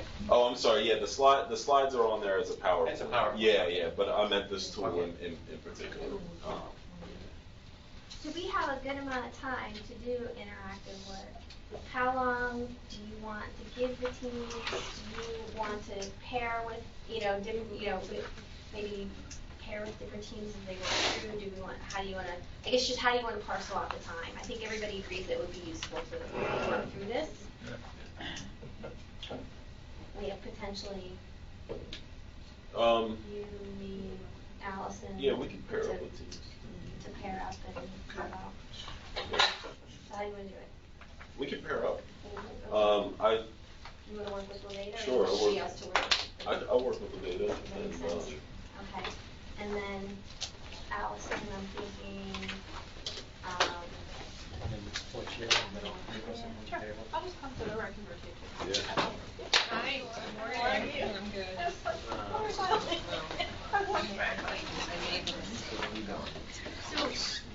Yeah, they line up. Guys, 20 minutes? They line up for you. Yeah, let's get in there. Yeah. Okay, so we're gonna give 20 minutes for the teams to work, and then we'll try and bring everybody back together for general questions. So far. You guys just want to swing around? Yep, that's what we'll do. Well, I don't swing around. Swinging around is fine. Okay. So anyway, I think my main, breakdown, what I'm You guys listening, get a chance to Yeah, we talk talked. this morning? I'm still on that. Yeah, we probably should. I don't So, think I that mean, the hierarchy population, shouldn't be a problem once we align our parameters. And then, Yeah. We could even probably. Yeah, because really, I want to, get to this point, The thing I, what to we bring the talked groups about, together. mostly like, so the survivors, but also what's about who we still have partners with, with like family social support component, so that there might be some. well, we're, yeah, catching up with the Yeah, hierarchy. okay, that's fine, I'm okay. Define I'll get the commitment. I told you her dad died. Oh, so, well, her dad died right before. Right after Christmas, and I said she. Isn't it true that a survivor is End of February, she's going away. That's the broad one, yeah. Fresh. Over lunch. You need me to go back in. Okay. But I'm gonna meet with her. Yeah, I I think could it's make you important, I think all for us. kinds of things with that attitude, but I wouldn't get, what I want is Just so she kind of. Okay. And these are So if anybody wants to hear, I So, wanna I mean, come, that's meet maybe with her. because I was saying, No, I don't know whether you're using just. I mean, Today, next one. So I think for us, Today is one. for the, Just sort of one of the, mine. kind of the broad scope, we're really lucky. What I mean, it's Sean gonna be is reasonable. one of Unfortunately, you and I was out. Star mentor is I wanted is to, Christiana. That next one's. And then the other thing we can look at in terms of other contacts that we might want to talk to is just sort of this whole, just so you could calculate like to be from American Cancer Society. The book on love breast, yeah, so that kind of group, just so we're kind of reaching that kind of range of people, I think where we kind of. So, I mean, I don't know if you When want, we I don't know, maybe that, I don't know, is that where it premature? gets where it might Like be a over. yeah, I mean, We want to get So, people outside of that Yeah, cancer I was trying to think. kind of. This is, Maybe you yeah, can so think this about immediate it. for instance, so not, I don't mind not everyone engages with those organizations, so what do you do to Let's understand Yeah, you're here in the morning for for this, state that for maybe this have project that that would be, you're, that might be more. You can justify being away from Dover for a whole day. is actually Big Christianity. Well, I yeah. send my calendar to work that we need to better Yeah, understand when it comes to community. So I'm thinking, let's put this in, because I'm just thinking she had, I wanted, like, we just be able to I mean, kind of, one of the issues, I don't know. check in with her and, Let us know. and then if she's interested, then we'll schedule. Yeah. Into And we also, I just want to, the other thing I want to do is just look at the budget, and kind of, But then that's when they back out, what we have set aside, and figure Yeah, out. and that's where she is. that being said, you know, I think And I know you said we Just assume we can, got it. between those two categories, Yeah, we right? can, we want 20,000, we can do whatever we want with it, I don't think anything is line. We can't pay ourselves, so we have no vested interest in paying ourselves, so we can't pay any of our own salaries. So whatever else we use it on is whatever we think we want to use it on. Well, let's try, do you mind if I use this? Okay, let's try to work this out then. So you've got, Oh, it's gonna be pricey. Well, The other thing is more. I mean, the beauty of the show is that their offices Right. across the state, so there, you know, there's conflict of interest. Correct me if I'm wrong, there's kind of a notion, there's some disparity. It depends on the kind of- You're probably getting a level of service, you're getting a level of service that you're sort of, so. But it depends on the In nature our of. budget, we did build in If opportunities. it's one person presenting, That maybe they don't have the same level of access as you might just have one. Could you see that would be, Yeah. How about family? what kind of group are you thinking? Well, what about like if you go to school from staff? these are the. Delaware, You guys have been But if we do last it, few Yeah, years. So let's do this one. Say, So Delaware let's do regional one. health administration and parents. And some staff there might So go. my understanding, we know. They may, what you they may. presented So, yeah, there may be some also staff that amongst actually. organizations, you've got NAACP, Uh-huh. a national sorority group for No, probably a lot of interfaith. We did, Yes, Probably. we did set aside, We should make sure that we have. right, we did set aside $3,200. And we want to be, Well, what I'm, I guess what I'm trying to do here is say, these guys are offering these programs that just organizations are dedicated to having national goals, right? Not this one. Not this one. So what's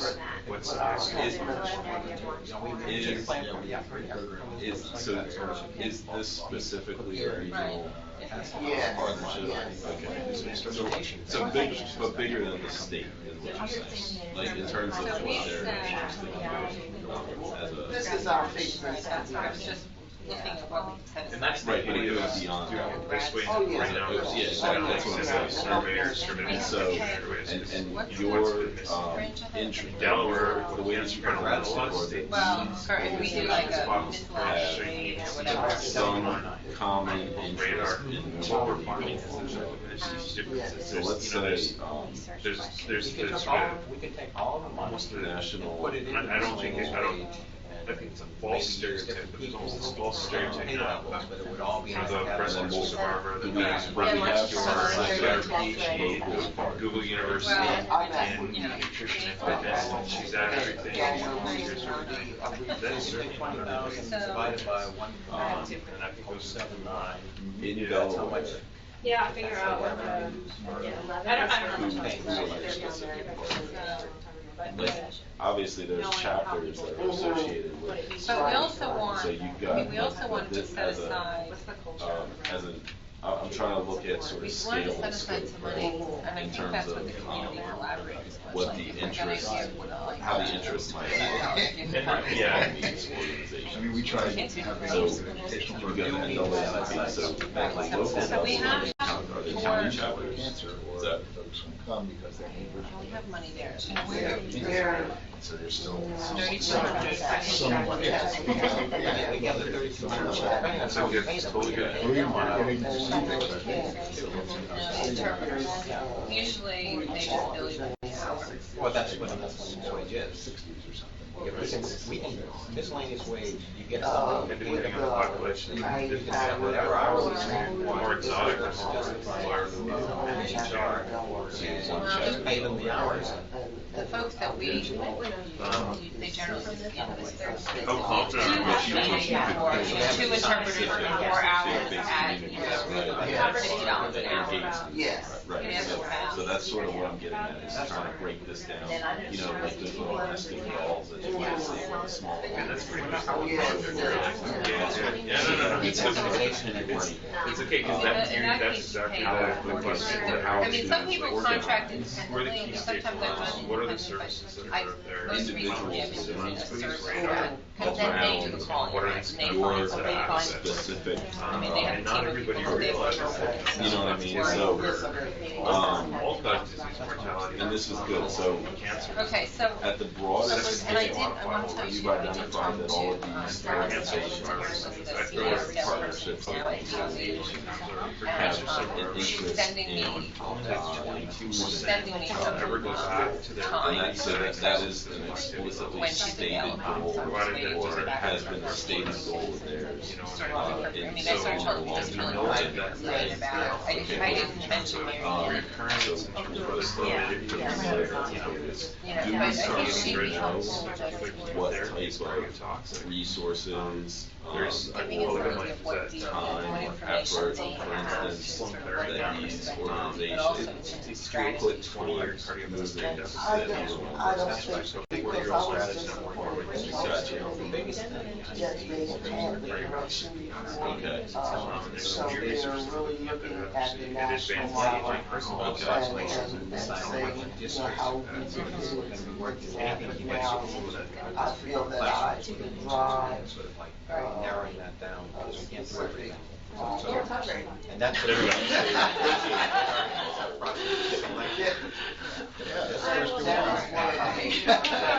But choose Don't necessarily have to have a It process depends on the health committee nailed for down, diagnosis. say that. Yeah. Well, it's If it's breast, the or health what do committee, you say, and then 60-ish? the goal is Looking to, at one of the Give or the take criteria, obesity, figuring that out, like based on Right. enrollment numbers, When the you say presence health of committee, special it's a committee schools of or whatever, you know, like that's how we'll design, it might not actually have made that decision by the time it's hired me. Okay, but then they will probably then say, A health committee. pending giving Yeah, us this information okay. before you can actually go out there. And they have a health committee, national is what you're Yes, saying, right? yes. And then your, at least from what I gathered, from one of the conversations that we had, is that there's an interest in formalizing health committees more locally as well. Or do they Yes, currently exist? they do not. Okay, so this is at the national level. I mean, again, I think Now, through so this, there's an interest or a need. Right. kind of the purpose of our study is to just kind of see You know, not get a hold of, and then, you know, with that qualitative, the nice thing is that now, you do, What do you You think Yeah. needs to happen? you know, versus looking for a representative sample, I mean, we'll do our Just best. from You your get the nice opinion. qualitative First- test, first do of that, all, disconfirm is, evidence, so if you do get one person that that I, says that, I'm may not, going to but, be you meeting don't with want to the speak for everybody, chapters. but they have more, got more I've already representation introduced myself. study that, if they were just like a one And number. now Yeah. we just had elections. So I think that's kind of, I don't know if it's, I think it's kind of on our radar. Around money to say, I mean, I'm I sure you guys can have also about disseminate this, but like information different to layers them, of and then feedback, they could right? work So I don't know exactly with our what the structures are that you'll be kind of tackling, but, you know, from the religious community to Okay, so maybe there's a national health committee, there's a I don't need know. at the local First thing, level, we don't there's been need identified leaders Because at the then chapter level, How right? per To, district, to, I need to form a health committee within. I don't know. within those chapters, that would be okay? a huge thing, you know, just right. Make up sure top. if you Just really by districts, that's why it'll be want to plenty reach big out enough to and expand and ask. Small cell problem. And this will go start here, but this hasn't, at this point, that hasn't been done. Like the placement code. So now, this is Probably helping the me big one sort that, of, that, visualize well, this of course, we want to readily. for everybody, but Now, the one that I think in terms of our long-term how- growing this into And it's pretty much I understand it, it has to do with sort of severity, the the formation of these committees at the trial their level vision is find out. are population. to you being able to, really or look your perception of being able to, We've got people use in the Shannon, needle Sean, on has got these these contacts, you can kind of sort of filter ourselves into the community. But in terms of getting someone at a larger Placement level, category. not just from a research perspective, we really were looking for as part of this program implementation dollars. And some of that has to come so very critical. as the population develops. In the sense that without these local chapter health committees as sort of a leadership or a driver More than one district has a lead. What? Just But in as it the relates to neighborhood model that you So that's the only reason. I thought there was more than one school. Well, I think there's, think that no, the there's not more than inclusion one. of those But there's other chapter special level health schools like committees Meadow as a Wood. driving force Yeah, I think would be they would. critical. Yeah. I think So it there's would, other places that not are absolutely. segregated like that. I'll tell you, Our District place health, and there are probably some where there's a severe level where all the districts sort of, any district can say place something in that. I don't know It's how not that associated works. with a particular district. From my perspective, what would basically we identify I don't know that would be Gotcha. So this is good because now we're identifying what value versus temporary. She's a grown-up meeting Right. seriously. And That's even that's better. Yeah, it is better. So let's do this. Tell us more about Leadership, So that would be credibility. great, just to have a meeting with her on. repeating over and over We again. figure out Okay, what so or something like that. without Number that two, to say credibility, what ways can we solve this problem? your, You guys come up with solutions. Here's some logic examples model of of this solutions. program How without do You know what I mean? Like your Your ability And then to three, they kind of She's looking for agree that kind to of resolve that's a part-time strategy in her area. That's a problem. Usually we call it to solve these problems. Okay, And then so it gives everyone a I platform still think, to that's 7 or 8. to push the I levers that you believe that I have still connections with, to move the Absolutely. policy. And then obviously you continue to push on your end. But I'd like Well, we need to find the That's balance how of we the population.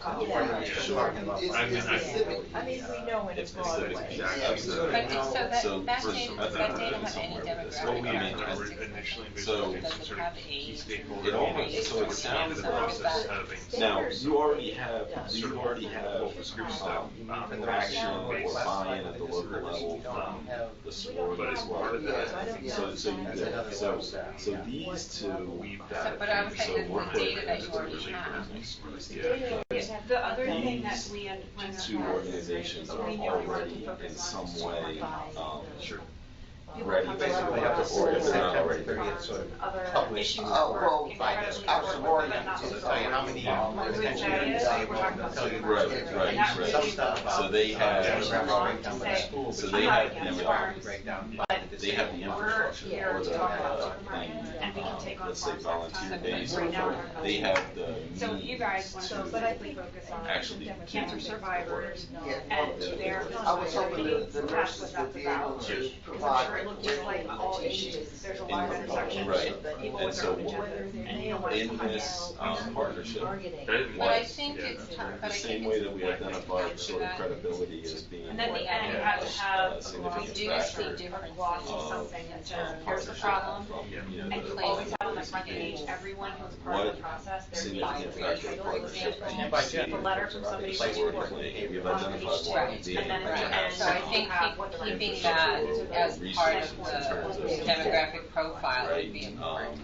To provide the Might not be the curriculum. primary thing that Yeah, we're no, looking it's So- shockingly, Aside from the I can't tell you how nurses, many states have done it, it works. You know, so the so other, the nurses the other providing is maybe not, the like, right We've never done it in Kansas. Part of the target There are population that yeah, I'm looking at, number of that is yeah, just CDC. Yeah, I mean, and it's Like in some ways, we're in terms lucky, of so outcomes, you know, being where we are in the state and being so They're- close to. you've got they're really identified a people target. think there is a lot of, Nurses. there's a lot of goodwill, but it's like, Correct. it's The hardest part is Correct. making it Exactly. practice, Right. right, people to the table. Yeah. The You have to nurses really are vet them, and you don't want nurses to alumnus or You push hard that And it has to be is them there a target are on currently members in of the terms sport. of how many Yeah. schools? Yeah. work Okay, on right. it? So Why that's meeting, one member. meeting, However meeting. long. Well, Active member. initially, in the sense to gather. the Okay, good. So now let's. But I'd like to change this to Delaware Region. I think we're talking about 3 districts DR. possibly, and then we're not sure how many Because schools within the this district. is and still real local. Determining. Gotcha. This is- So this this is is just as eventually, Wilmington. okay, I gotcha. Okay, Yeah. so you have. Reach more than that. Sean, what do you Try think your to experience pilot has been in one terms of yes, like the next barriers year. of Essentially, accessing sort of I think more, one of the things that we need to look at is sort of, Accessing what? like more, Back to these the- populations that are kind of, I don't wanna say Some of marginalized, it but these is ones that aren't showing up size, for whatever reason. and what we Right don't now, know you've got about from, yet this is is a long answer. show. areas of I practice think in my- schools, my so experience maybe has that we been find that, out that maybe there's uh, 4 different ways the schools marginalized populations divvy that show up students for up, and maybe we education wanna make sure we capture and each of for those, food. but we don't really know that yet. And truthfully, have probably some in terms of programs selection that of staff, food we are is involved involved, in and once we learn identify something, the you opportunity, develop probably something. There's within organizations. reason deal with districts that want to So cooperate that's this sort of process, us, rather than identify a district that established for communication and things like that, right? particularly that can cooperate with anyone. I don't want to bring in. These are all issues. Oh. We've got a problem now, they say they're not gonna do any survey. Well, We're let's talking focus for purpose. normally do. Why are yes, Okay, and so why yes? from an input standpoint, That's okay. what do you see? I'm talking about emotional support. Get on there, high horse. The Delaware Communities, So we emotional just have to support's about choose 40 the or less. Yeah.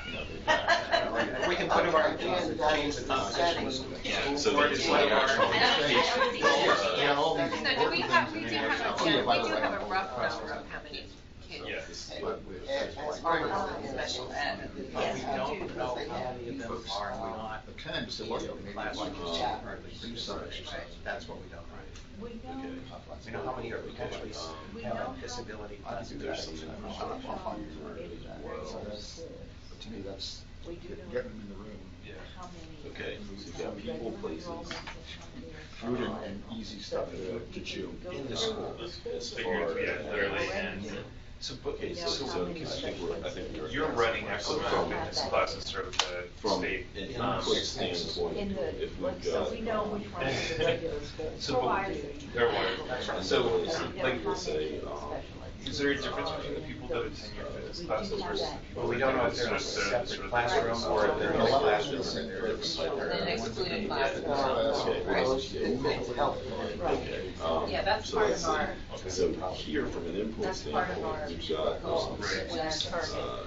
We've done your Clarify those deconditioning. you've identified credibility as one. I mean, I'm picturing like a Venn diagram, you know, is where we need to go. And a lot of challenges. Full universal students, then there's special ed students, Yeah, and then probably there's, so. of those students who are Exercise. participating, Or and then, Right. you can do that in. Let's say, and then, you know, This within time of that, year, it's really. a I source think comparing for. the included and excluded by, Maybe. So you, as you identify that they have sort of. I mean, that's sort of what we don't know, And do you think Now any of what- those people end up That's accessing kind of. what I was hoping Um, to get the faith community the and cancer the program? But it doesn't sound like you're chapters listening and to associations Just done that. to maybe that provide. third. Well, we will. Yeah, I'm sure we It's totally like- will. Yeah, yeah, yeah. They're not gonna Yes. participate. Well, Well, there's 19, there's 19. As stated, Yeah. yeah, You wanna one get more.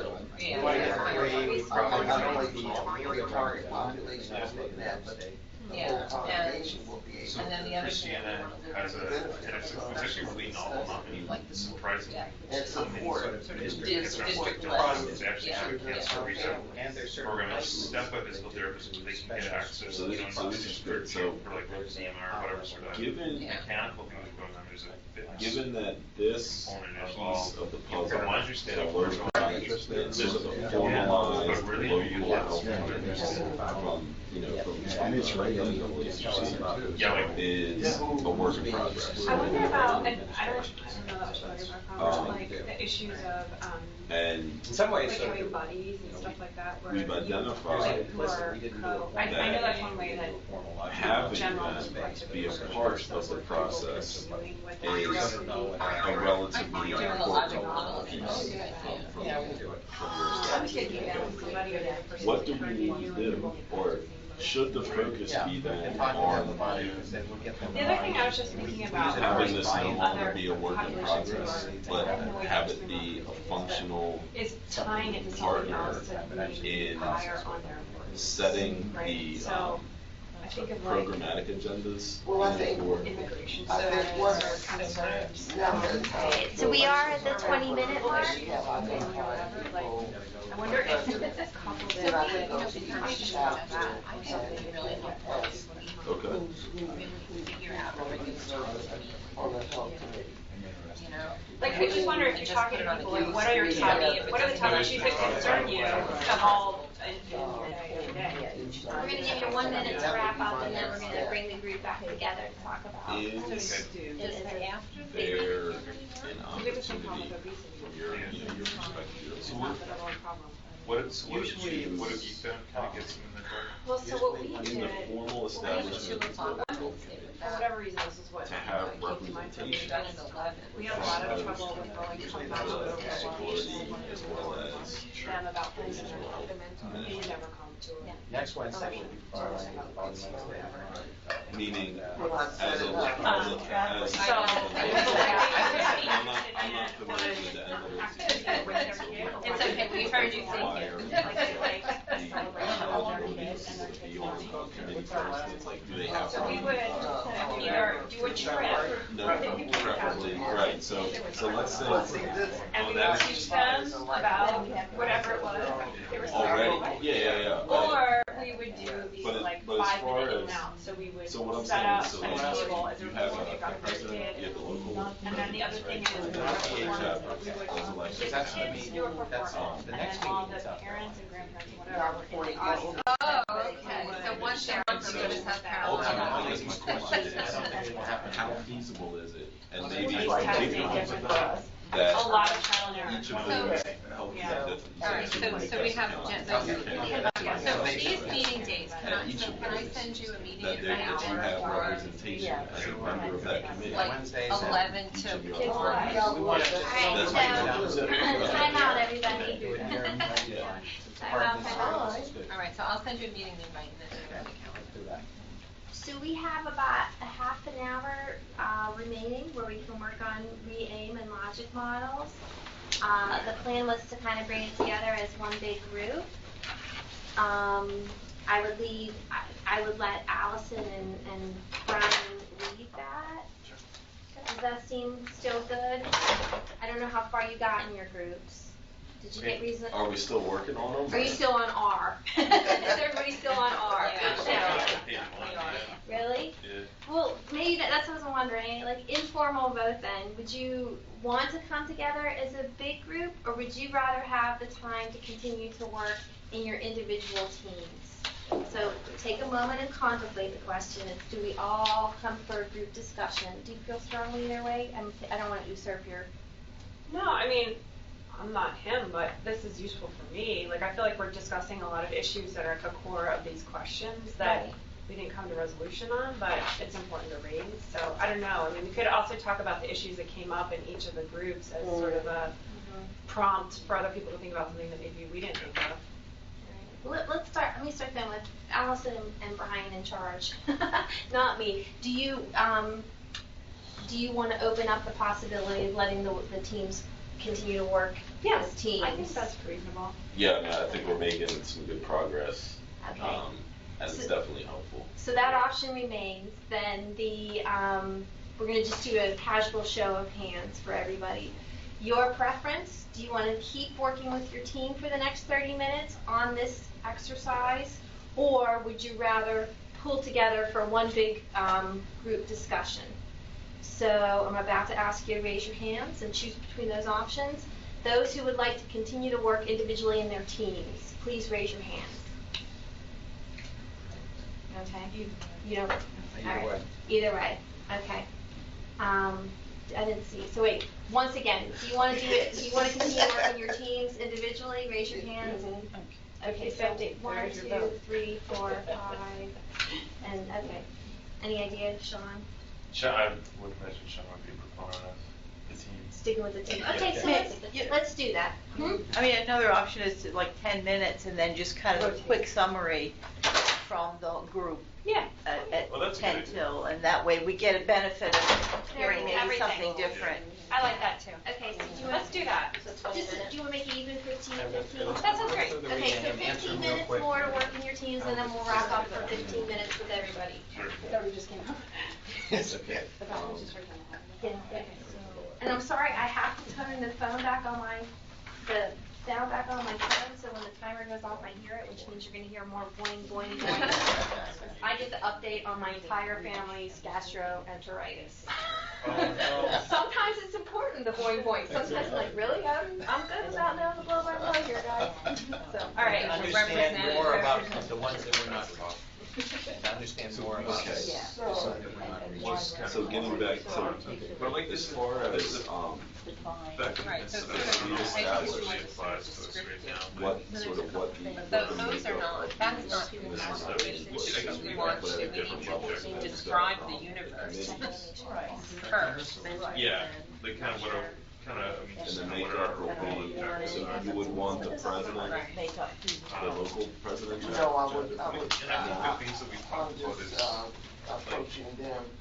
in my mind, there's kind of That, three yeah, things. Like, establish the help. we're getting everybody together And around the something person who that, would chair even though I know that that everybody's health gotten committee would together be the before, I don't know if they've gotten together around this. So there would And I be think a that rep, that generates who's some the more chair, sense. a rep And then from. the other thing is, I think it Right, furthers our agenda From of each, chapter.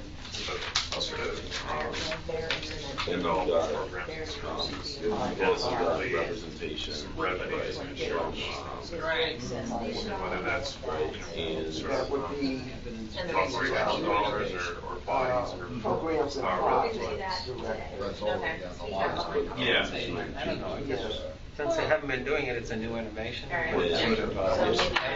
So I think just evidence-based, Yes. I mean, in terms of having And the regional health ministry representative would be the sample, faith community and members you're or the health excluding population, minister perhaps simply of evidence that congregation. I think maybe we Don't should know. say evidence-based or evidence-informed, because the evidence-based is basically suggesting you're implementing a program that's already been put together. What other type of, are you thinking, how big of membership do you think these committees should, What exactly should is entail, or you want to leave that up to the actual? Our innovation will be the development of Well, I think just having a representative. mechanisms to better Yeah. reach this Okay, population. so at least So these I would three. say, And to better inform the Resistance state about to five, these kids and to potentially change the way maybe 10 interventions, yeah. people. On each one? Up. Or No, for total? total. Right, okay, so 5, so you're thinking, you know, What's- 3 to, you know, What's 2 or what's 3 your people. sense right now? Yes. Okay, well, that's fair, but you want Out there, to, other than the classes you want that you this run and sort of representation that to be, program. you know, That's example. not- So at least one rep from each. Okay, good. Right, so we'll say 3 specific members. Well, I mean, I guess it depends on how you define what you're looking at. I mean, I'm thinking that there's an evidence-based I'm actually for, writing towards. if you exclude a portion of the population, your findings are Sort of not in developing these health. something that can extend to the whole population. You know, like a Do you general. foresee, Right, or right, that would would be you what I would expect, or would you Right, want right, and I there think to that's be part of, formal I mean, I think there's evidence for that, within those you know, in committees, a meaning, broad sense. by that I mean, like, would you want, like, a specific, charter? Well, I think that, Or well, no, I mean, I would think there that be, we sort could of a argue that specific, there is evidence that's used in mission instructional of settings. this committee? Yeah, no, 100%. having these kids participate in. For under health is what you're saying. At the national, we just You know? Gotcha. Now, some kids don't, I mean, some kids do have So the NAACP nationally has where they a don't really specific do, they can't do mandate. it. And I think that's something that we can talk to Sarah about. The idea is that And at she's the worked local level, extensively. you want to be able to use that mission, right? And to actually do to it. drive initiatives. I mean, it's not, I don't think it's specific to public health surveys, but I think it's transferable. You know, number one, there aren't in every chapter. Yeah. And number two, there is. And then what are the tips to kind of get people going again, you know, so we just were just looking at some data. There aren't specific, you know, I think Yesterday, actually, it's that, sporadic, if they so- get behind like So, HIV, AIDS. if you and I go on a treadmill, and I've had cancer, and you haven't, we can look, like, One of the monthly we're at the health same level. observances, But actually my for healthy people, recovery 2020. is significantly more But impaired nothing than ongoing. Sean's is. So for Nothing me to be able to recover and do that like again, it this. takes a So lot do we longer, even know, though it looks like I'm actually functioning at the same level. How- And what most people think is, well, I'm How functioning at less, broad is and then whatever, but the reality is they may be I mean, I functioning the could probably same, look but it then they up. need more But recovery. how broad is the And this mission? is like new stuff that The nobody NAACP sort think of it's nationally. pretty specific because we're trying to reduce. So on AIDS, the cancer rehab program out there, they do a lot of prescription for people, so they're not falling into that thing of where they're like, I'm gonna go back to working out 3 times a week. And then so they're the notion fatigued, is and they're like, that oh, I at don't the know what's, local you know, level, what's wrong, we would- and then they the back focus off, would and be really all on they needed to do is have somebody that can kind of progress on a localized slow basis. approach towards And this is stuff that, I mean, it would be great if there was a center for something like that. Now, But it's also now this is they where might experience that. the And I don't think that that's because under that thing would be mission, under that long-term goal of, you know, the NAACP's interest in driving Well, down and this is the disparities. so it's the machine that they're doing theirs a little considerably bit there. Sloan Kettering and Duke, they had stuff, but again, a lot of it's It's not specific it's to more the research right Showing now. how many. Or like a certain program. Right. I mean, So in terms of Canada, schools, my focus was going to go but I think it's one of those things. So growing mission one, for a lot of people, at the local level for these, you know, that might, these committees from a to sort of work a on, bottom to have line a process, focus on, you know, giving them is some on control child themselves, because that sort of this is systemic, let's say, but if there's it'll already be part of it, established. they feel a little better, whenever they lose a little bit of weight, Any This is gonna go away. energy level goes up, so But they're it's like going back to work, consider you know, what percentage of our survivors now go back to work? So in the spirit of, Or work all the way through, right? in the So spirit that of means partnership you know, so much for community, there's still that stigma around the big C, but there's not do we the know understanding. there might The old be days, some, people would be like, oh, it may just be enough to start a I mean, anything's possible. that other states may Could you say. envision a situation where one of these committees that has come together, even though you've driven it, Then it may have or, you know, 50 tried to formalize this under the umbrella of child, you know. Another thing is- It might take that, it might take more than Delaware. You City get to into a involve situation where where it may it's be. right, they are local community, Yeah, and so- we They gotta go right, Yeah. like they keep doing with everything else. we want to focus on different options. And that's all like, we do capture a number of diabetes in people's lives.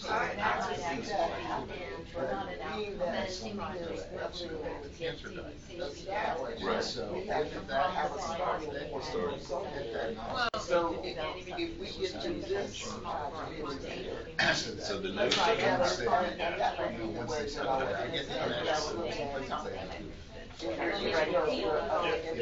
and I think that, like, you know, I think we should just think about that CDC because it's like, So how do I get you know, that better? you know, things don't change when we these first first established so the health ministries here in Wilmington. what would really be the cluster first of step would disease be conditions, having them where we did, combination. absolutely, you yeah. know what I mean, like, And then I think Combinations. what might, I guess my curiosity will be is what Right. really like for us to hear what we get back from patients. So, what their whatever actual the- beliefs are. Exactly. And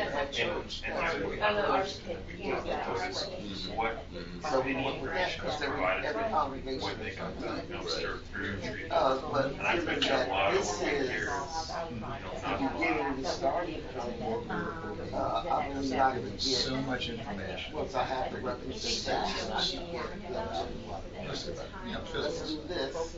Right. And So, then do something else. so Right. Yeah, I always like to sort of have that the in approach, saying, so because I think the it's approach is not necessarily Make based decisions on along the the way. specific No, I agree.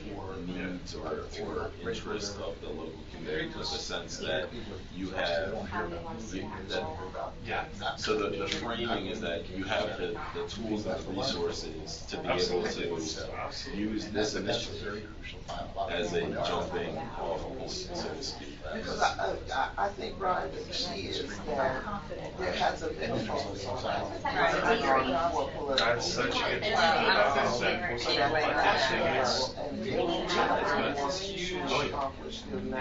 So I used to work in, Get that into the book of reports. I used to work in patient and family council too. And, you know, I've talked about this before, but it was interesting when people would access those services in most of the time. That would be the Yeah, right. Because the brain was Part of the agenda of this is the. 16. This is on adoption. Yeah. So, What do you think would be great experience? let me Because ask you these this. people are looking. Right, so I think CDC endorsed it to the Yes. And so I think we're gonna go. Is, you know, this But they don't specific know what happened Will be in one of those towns. potential for our results And and family more of a physicians really persuasion vary in for terms of how our community advocates. not Right, to right. have Bigger a than ultimate to committees formally Well, and I think established, the other to thing have we them don't really know agree is, to, that, Steve, you you might know, know they're more gonna about this, but work together on childhood obesity issues. how And much flexibility is there with this in implement terms an of actual intervention that would say, you know, that Pretty interesting. given the Are curriculum that are you the have, schools following They have a the role do CDC you protocol believe it's feasible or do we know? outside Or what? Right. The And- They are following and- the darn exact. Do you think They're still working that out. Yeah. They. that there are Classrooms, resources, selection process. media 1 minute. Classrooms, and then that we you go in and can do see Canada's classroom worse than administration. outside of What Well, yes and no, but for oncologists, there's probably more length in their oncology therapy. One minute. No, they're done. We get They're this really, classroom. really, Things really. right here. We don't They send got us a so list much of the outside. classroom. Well, and that's the only. Right. That's what we That's do. what I'm wondering. Yeah. So I wonder if there, and that's what I'm saying, like, is there a classroom where, They only do this. what if there's a classroom that They has want- only 40% of the students are special ed? Supposedly. Supposedly, but do this, but we don't know that the school doesn't just make a decision that, oh, What do you you think? can't do Let me it. ask you, and that's all great. It'll come up in the. What do Well, you it's, think we needs can to be done? potentially know sometimes some In districts. order say, to They do not. those types Give me It's a gonna be too much trouble to Yeah. do this classroom. I It won't mean, even. what can you, what This is They may have some. Right, I think that's what we have to just show. We're following the CDC I think protocol. that would be the CDC protocol Yeah. is to ask the schools. The for lists of faith-based different setting, Yeah. because that's my Take that to the school. Would every setting be different or change the behavior? Well, I think we, And I think that but how does it they've already, we've selected a certain number of classrooms. So we don't necessarily know She's giving us a which classrooms we're. Yeah. Do a 30-second break. How would she know that? Would she have to ask me? You are a student. I am just I believe undergrad. you. No, I'm sure.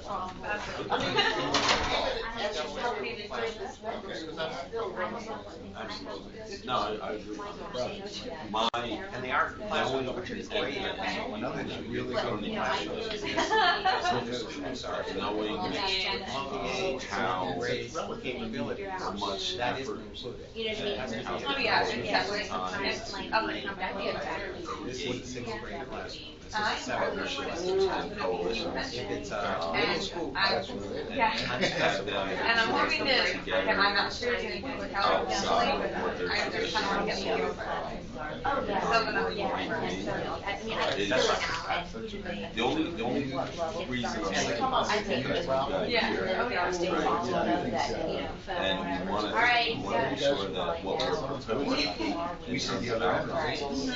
is not only realistic, but is tied to the research question that you're interested in. Maybe you can try to Gabby come to the next one. Yeah, I don't know what to do. Ding, ding, ding, I ding, ding, gotta ding, get ding. to my Set your set. phone off. Okay. Here are my answers. All right. Okay, thank you. Yeah, all the way through. And the answer to everything is yes. Very good. All right. All right, guys. In order for us to have a little wrap-up time, I have to cut it a little bit. Yeah, so we, after this meeting next week, work through some of this stuff. So, does anybody have on the top of their mind things that they want to, put out there? They found challenging, need help with, got stuck on? Useful? Very useful. Yes. Very useful to have the discussion. Oh, I've got my thing filled out. Let me get it. No, you're fine. Okay, the comment. Well, are they don't want to wrap up? Yes, we do. Oh, gotcha. Go ahead. I think especially some of the questions about, what barriers. Okay, this is what you want to do, what are some of the potential barriers, just in general, that maybe might come up, and trying to figure out ways to get at information that we need to have to make the next set of decisions. Yeah, it seems like it's that you sort of think about these, concepts of adoption or effectiveness, and you have to sort of have that, but then go to the details of how you're trying, the logistics of what you're trying to do, and you sort of have to work them simultaneously, I guess. There has to be sort of this parallel conversation that you keep coming back to. That's what's happening with us. I think we talk about this, and then we get into the nitty gritty of, well, how many schools and how do we get them? I mean, it's just the definition sometimes of an iterative process, right? You know what I mean? There's where you want to go, and there's the hardcore decisions that you have to make at every level, and then there's the implication of those decisions. There's the difficulty of getting over certain things. So, how about your group? How did they fare? They probably. Sean, I mean, I thought it was really good conversations about how to dig a little deeper into populations that were harder to reach.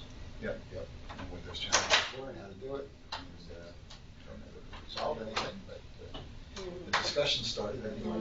We also talked about policy change, so I was just sharing about some of the ways that some strategies we used in Pennsylvania, and thinking about kind of what data you bring to the table or whatever, if you're also thinking about having your findings inform differences in policy, because they're talking about doing physical activity with cancer survivors and possibly getting resources for that in the state.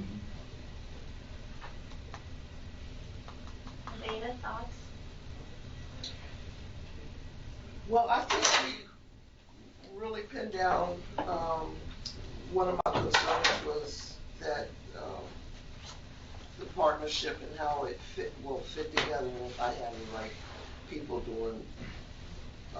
bring to the table for collaboration, and it looks like we have a good logic model going.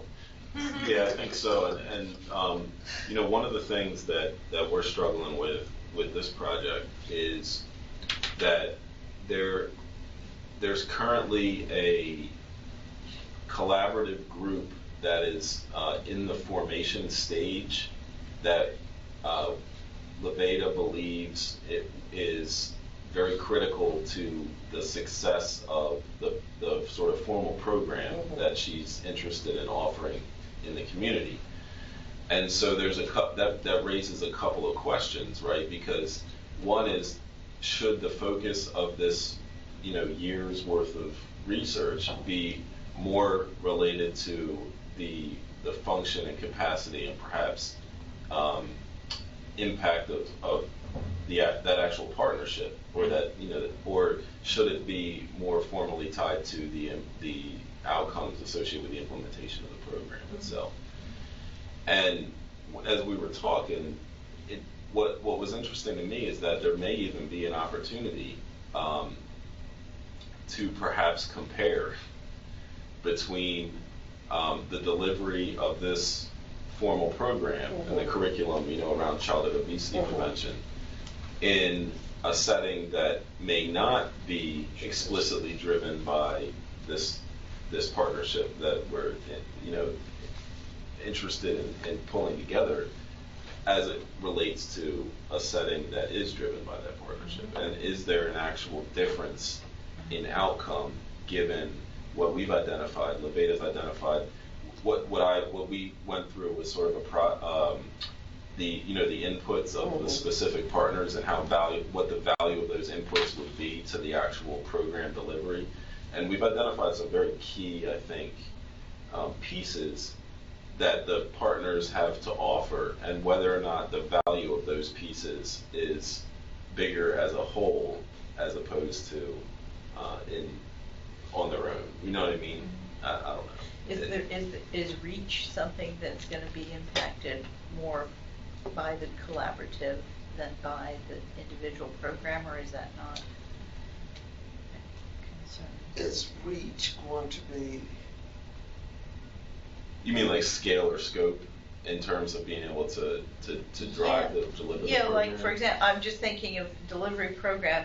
I guess you could ramp that up to be a different scope. But I'm thinking sometimes the reason for engaging or working with collaboratives is so that you could really make it more ubiquitous than it would otherwise be. You could, rather than having just your program running in a small area. Yeah, I would think so, because the partners that are engaging each have the common goal to reduce childhood obesity, but in our own separate silos.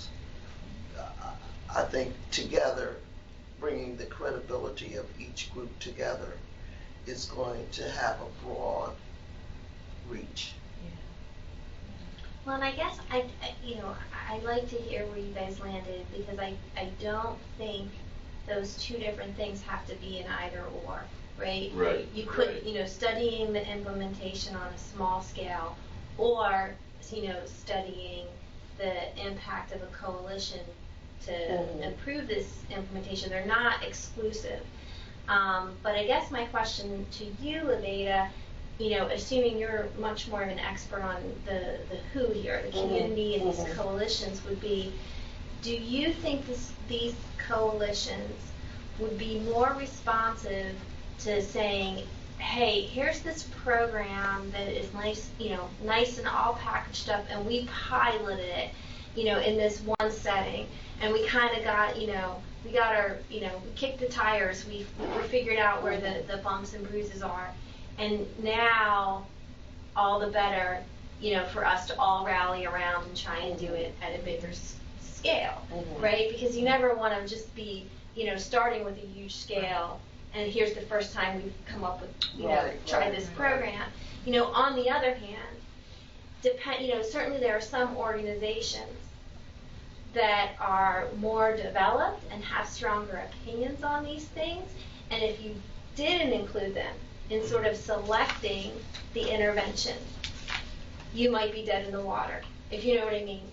Do you know what I mean? Like, so just for kicks and giggles, if I went into Moore's and didn't have, some element of the 521 almost none, and, or completely my own unrelated obesity prevention program, chances are I'm going to come up against a concrete wall with my partners. Does that make sense? I do, and I think I considered that from the onset in bringing these partners together, because each has have an element that I think is important in developing, for instance, our curriculum for educating the children and parents to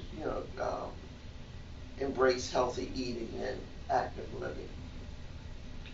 Wait, say that one more time? To embrace the nutritional component and then the physical activity. I think each one of the partners that I brought to can bring, it's a common goal for each of those partners. That's what they want to do. Right. But I guess what I'm asking is just, and maybe you can't guess, if, you know, do you think those partners would be more receptive to you coming in with a little bit of, here's what I want to do, because I tried it in my, you know, in this, my one venue? Or do you think those partners would be more receptive to, hey, it's a blank slate, we're all here together to decide the specific intervention we want to do? No, I think the second alternative would be a little chaotic. Yeah, it certainly could be. You know, not that. We talked about Complexity. So do you Embrace mind? complexity. Yeah. Do you mind if I kind of share sort of the Sure, logic, go ahead. and then you can correct me if I'm All misstating anything. So currently, the program, the curriculum and the program that Leveda is referring to around childhood obesity prevention has been implemented before. It's been done before, and it's a. So I'm not necessarily. Body and soul. And I'm not necessarily, and you can correct me if I'm wrong, I'm not necessarily that interested as a researcher or as an evaluator in actually evaluating that program. You know what I mean? Like, I don't think, it's been done before, it's an evidence-based program. I mean, there's probably some nuggets you could get based on setting and population and that sort of thing. That's fine. We had the same discussion that you just posed, in the sense that as you build these coalitions or partnerships, for that matter, the sense is that you want to make sure that at the local level, whatever initiatives those partnerships can agree on or rally around are needs that are addressed at that local level. And so I asked Leveda, I said, do you think, what is the likelihood that you would think if as these coalitions form in Sussex County, for instance, that they may say, well, we don't really want to work on childhood obesity. We think that the needs are greater in this area, in this community. And she said it could happen, just like, absolutely it could. But the notion to me that was very interesting that Leveda brought up is that what she wants to be able to do, aside from, delivering a good program to a community around childhood obesity, is the sense that it's a starting off point for these new partnerships that have formed to say, hey, we can do this. And after this, if there's another initiative that they want to focus on, they've got something under their belt that was a relative success. So, right. Excuse me, so to speak. And so, I agreed with her on it. As much as I would like to see a focus more implicitly on sort of the participation of the coalition in developing initiatives, the sense is that there are national goals that each of these organizations, of which we're seeking representation for these coalitions, have around health issues, right? And so they are working towards those goals. So a mission, so to speak, is generally set, right? And then there's different targets within that mission, the same way there's different targets in Healthy People 2020, you know what I mean? Or whatever it might be. But again, the notion that, and just to throw this out there, there's a national organization, it's a national sorority, so there's alumnus of nurses and other folks who belong to this sorority who have been working on health issues and delivering curriculum like this before. There's also the Delaware Regional Health Ministry that's been doing similar things in faith-based communities. The new sort of player here, so to speak, is at the national level, the NAACP has had an explicit focus on health, particularly reducing disparities for African Americans in different categories of health outcomes. The new piece here is that at each local chapter, Leveda is interested in helping them establish formal health committees, in the sense that we went through this question and answer process of, well, what is the value of having the NAACP as the leader of these local health committees? What does that bring to your initiative, in terms of delivering this, a programmatic, element? and she kept, and over, it was credibility, it was Yeah. sustainability, which is very important, right? And on a scale of 1 to 10, I think she said it was an 8, in terms of the success of moving this forward. I said, so that's good. That's it. And what it comes back to is my key question is, will the faith-based community and civic association, can it provide a different setting in helping to address the childhood obesity problem? So it's the settings in which the curriculum is delivered. We know that the schools and parents do their best, and we know there's been good outcomes, but it hasn't been tried in a setting, in a social setting. Okay. With the backing of the organization like the NAACP. Right, or your faith-based organization. So a combination of those things, and that's, I think it opens up the door, I think, for a couple of different approaches in terms of research questions, but given the one thing we were working through in terms of barriers is, given the time constraints and the resource constraints, what do we actually hope to accomplish at the end of the year? And I think Beta brought up a good point in the sense that we want to be able to show that at the end of this year that an initiative can successfully be undertaken by this collaborative, so to speak, in the sense that then you can go in turn and maybe go towards the White House faith-based communities funding initiative that they have to garner more funding for sustainability, or go to the national at the national level, the NAACP and their health initiatives for sustain. So anyway. So I'm just, in the interest of time. So Allison, was there anything you wanted to say to wrap up? Anything you didn't get a chance to? No, I mean, I just want to, my 2 cents on that issue. One is getting a bunch of people together for the first time to do something for the first time is really complex. And layering on top of it another research study or 2 that's complex can be insane. And so I would just pick one streamlined, simple thing to do in terms of your research and do that one thing pretty well, and not worry about doing a lot of things, like collecting a lot of different things. That's just my 2 cents on that. And I think if you know where you want to go, like getting that funding, you clearly do, which is the best news of all. And then I would work backwards from what kind of information would they need to have. If I want to go to the feds and get funds, what kind of information would they want to hear me talk about? And then the other thing is, what information would this group need to feel successful? Do they want a story? Would they want to be part of it? There's like a tool that they have where you check off each meeting whether or not you feel like you're making progress, and it's very closely tied to whether or not people stay in the meeting. That's in our Be Ready, right? Yeah. Yeah. So maybe that's good enough. Like people are hanging in, you're good. You don't even need to do any more box checking of that. So. Okay. Yeah. No, I think it's a great idea. Have you talked to the Fed? Does the federal NAACP folks know you're doing it? That was gonna be my next question. I have the number, I have the names, I have the contact people, but we just had elections of our local, of our state chapter, chapters. So I need to get to know who the new leadership is and go to them first before I go to the national. I have a friend at the national who's been involved with Let's Move. Okay. He's a really, really great guy. Yeah. Well. So I might be able to help you out with that is what I was thinking. Yeah, I'll send you an email. Okay, thank you. Well, wouldn't you say it's fair to say that in this kind of work, you're often kind of on this like seesaw of like you want to figure out like what are the values of this group, the motivation, how are we all going to work together, but at the same time, sometimes the best way to do it is to have a project. Yes, exactly, and make the project work along. Of course. Because sometimes like, you don't have to talk. You know what I mean? Like, maybe I don't know. eat, but not to talk. Yeah. Especially when it's on a volunteer basis. We talk about it's this gonna because be when you're hard, volunteering your time, you don't want to spend that time trying to come up with something. I mean, if there's an initiative that you can all just kind of laser point focus on. Yes. So, we'll work through it. I think we're getting there. Yes. And so at the next meeting we're gonna have a nice, pretty logic model for everybody to look at. All right, so thank you guys very much for the talk and for the individual help with the groups and for your future availability.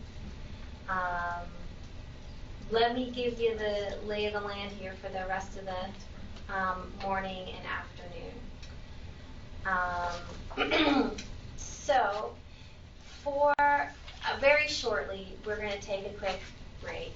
Hopefully, by the end of that break, there will be some lovely lunch here, right, Kristen? They're supposed to deliver it, I think, at 11:20. So, I'm hoping any minute here we have some lunch. We're going to work through lunch. I hope everybody's okay with that, to kind of get caught up. And what I would like to do is to go back to the 2 team research questions that we didn't get to last time, giving each of them about 15 minutes. Depending on how that goes, if we still have the 20 minutes I calculate that we will have, then what I'm going to do is to sort of do the specific aims talk 2 that we did this morning, because not everybody got that. So sort of, honest mistake and confusion with the timing of things. So you guys can take that time and work a little independently. Absolutely. Is there somewhere we can Yeah, Kristen will help you find. She wants to touch base with you guys as well about this upcoming conference. So we need it for that time, okay? By this point, everyone should have done their city training. You should have a mentoring plan. C1.